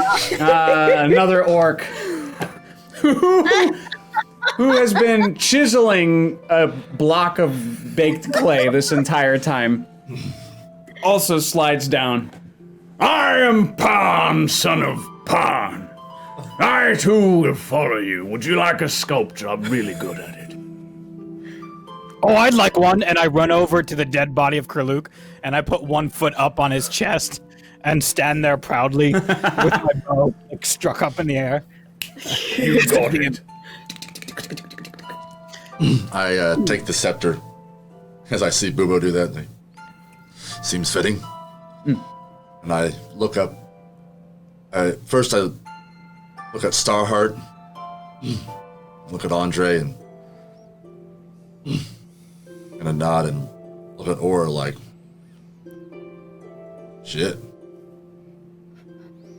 Respect. I have a question. I'd like. Okay. You go. Yeah. You go. I was just Then- gonna say the next thing I'd like to do, while since I'm fairly sure this Parn already knows his sculptures, I'd like to lean down and remove the arrow from Kurluk, and then I'd like to rip the image of my face that's on like the tattered, almost like fabric, and I'd like to fashion that over my shoulder like a Boba Fett cape. Awesome. As my trophy that of this kill, and then I'd like to take the arrow from which I removed that banner, and I'd like to hand the arrow to Chiwa, and I say, Chiwa, I haven't known you for long, but in that little bit of time, I've figured out that this should have been your kill. I regret taking it from you, but I had the opportunity. So in solidarity, I'd like to offer you this arrow coming from the mouth of Kurluk, signifying his death. Please take this. When 5 fingers close, they become 1 fist. We are the fingers. We have been the fist this day. We've all killed Kurluk. But you, I'm looking at this 1 finger, you got him. Keep that arrow. It's well deserved. I'm gonna get another trophy from him, don't you worry. As you wish. In the meantime, Caleb, I'm looking up to him at the golem. Yes. I drop to 1 knee. I go, the city is yours, as it was your father's, as it is your father's. I will take the orcs out of here and leave this city in peace and the gloriousness that it has always been. I hope we can still do trade with you when the time comes. I hold out this scepter. He, instead of personally leaning down to take it, he has the golem lean down to kind of pinch it from your fingers, and it passes it to Callum, who kind of... I did not want to fight that son of a thing. I will be happy to let you know that your orcs and you lot will be the first in the thousands-year history of Gala to leave this city alive, with my permission and blessing. Good luck finding your friend. I will do my best to purge of any orcs who may remain loyal to your Kurluk. Thank you. Your Sorry, Majesty, if we- Diva's had a question for a while, sorry. Yep. I just want to do something before we wrap. That's all. Oh, Make sure I get something done. Thanks for gifting the sub hammer, by the way. Thank you. Yes, thank you very much. Your Grace, if I may be so bold as to ask, we have a friend that is imprisoned somewhere below the palace. We searched for him, and we are actually also in search of a blue dragon that Kurluk had imprisoned, and we're wondering if you knew that location. If Kurluk has taken a dragon, it could be in any of his storehouses. Probably not in the prisons. They would be very hard to gather. Maybe somewhere subterranean, somewhere dark, cold, something like that. I don't know much about dragons. I thought they were gone, to be honest. As we've hit 400, Yes. Aura, are you currently wearing the Kiss of Cleth? Mm-hmm. It begins to glow around your neck. It rises up off of your head, And as it begins to rise, this is the prayer you asked for beginning to be answered. Two things happen.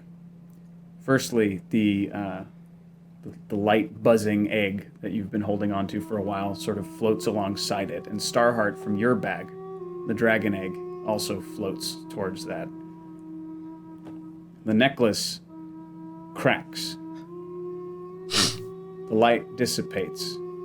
But simultaneous with the necklace cracking, the shells of the two eggs also begin to crack. And they return to your hands gently. The necklace is returned around your neck. It has been changed but not broken, and you're not certain about its new properties yet. But your prayer has been answered by Cleth.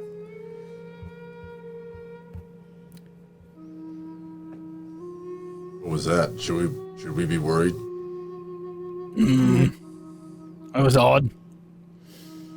Everything good? I don't think it was bad. I'm going to get to work. I do hope I see you all again under better circumstances. And he turns, and you see the giant golem just start crawling its way out of the hold. It's able to wedge its fingers in deep enough, and he starts to head toward the palace. I think that's a good Starheart. Actually, have a last thing to do. Is that okay? Yes, that's why I'm changing up if you have a last thing to do. Do it. I want to do two things. I'm assuming we're gonna have a long rest after this. Just assuming. Maybe. We don't know where we're starting next week. It depends. I wanted to, or technically three things. One, was Kurluk wearing a crown if he was the king? He was not. He was holding a scepter. Darn, I was gonna take it. And put it on for a second, but give it back. So I would like to do two things. The first is I send a message to Nitsage. Mm-hmm. I realize I'm doing this in reverse order, but I already started. So I send a message to Nitsage, and I'm very grave as I do. I just say, Dear Nitsage, it's me, Starheart, Kurluk's dad, love you, bye. And that's it. What? You reply? Hold on. That's a I'm sentence. texting you, Justin. Okay. Oh, okay. Ooh. I didn't say anything. Then Nitsage has one more thing that he'd like to do as well, too. Something simple. Nitsage or Chiwa? Sorry, Chiwa. So I do that, and then, again, I realized I'm doing this backwards. Okay. Copy that. I go to Kurluk, and one of two things. Does he have 0 hit points, or is he dead? Dead. Dude is Okay. dead. Yeah. Then I am going to cast Raise Dead. Okay. He's gonna have 1 hit point. I'll kill him after. But so he has 1 hit point. But yeah, I do that. Okay. So I touch him, but instead of touching, it's more of like a kick. Mm-hmm. I don't want to. And then I go, I kick my foot out so that it's right at his throat.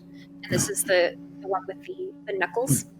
And I bear down forward and I say, where? There's blood gushing from the roof of his mouth. Is that? That's fine. Where is Nitsage? I spit back. And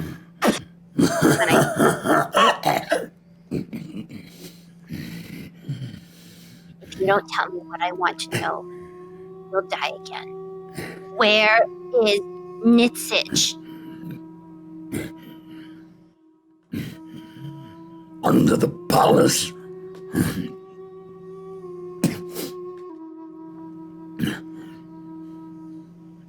And then I go through. Falls back again, down dead. Anybody want a drink? I'm done. Yeah. I could take a good shot, a cup full, a tankard, bathtub full of. I'll be right with you. And Chiwa will kneel down and dishonor Kurluk in the best way he knows possible. We'll scalp him. Take his tomahawk, starts cutting off the top. I'm gonna take this just in case. All right. Nice. I don't know. I have DM powers, but I don't know what the frick to do. Yeah, so do I. And I'm like, We have two God questions we need to get through too. So maybe Oh, man. We'll do. We're pretty much at the end of this session. There's nothing else for you guys to do unless you would like to really create something. So I'm gonna let you hang on to these two. We got through one already. All right. But You said under the palace, correct? yes. I am just highlighting that from my note.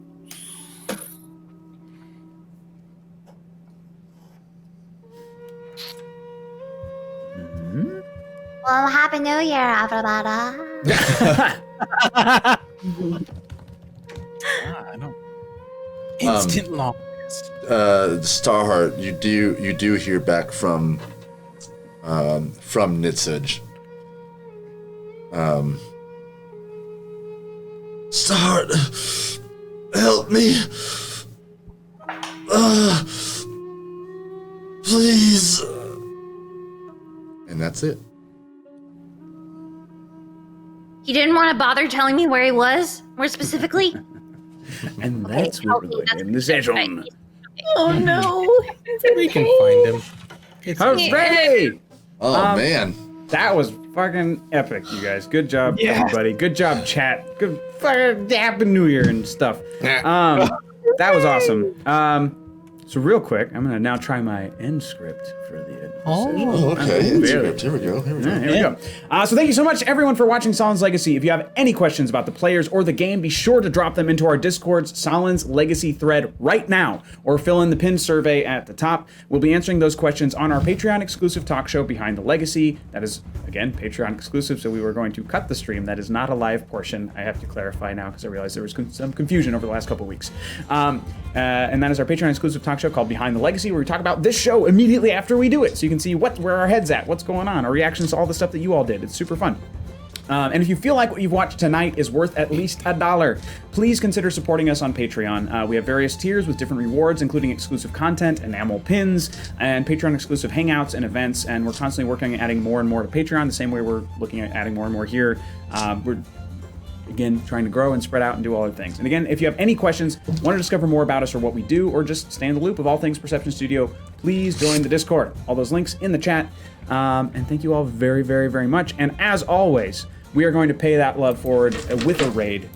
So who we gonna get, Andre? Ryan? Fuck me, I was in it. Andre. Ryan? We are going known to you for 20 years or so.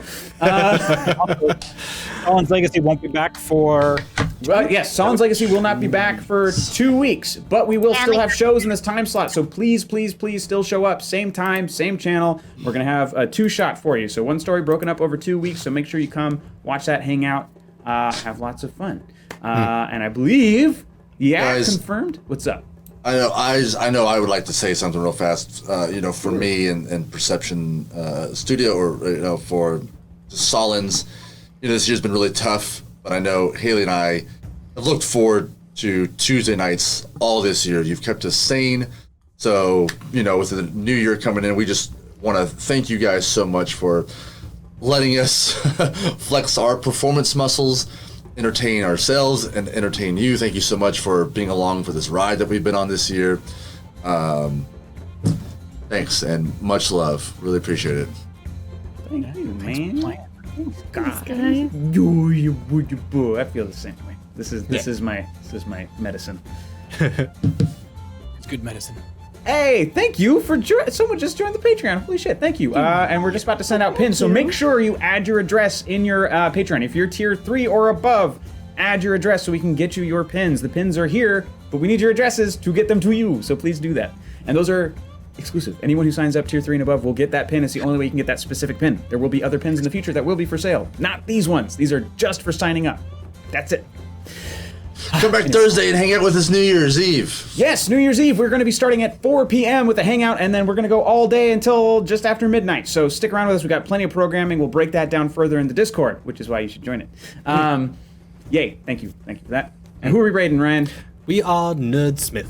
We are Nerdsmith, another wonderful, terrific, fabulous, and very kind group of people who also do a lot of tabletop RPG content.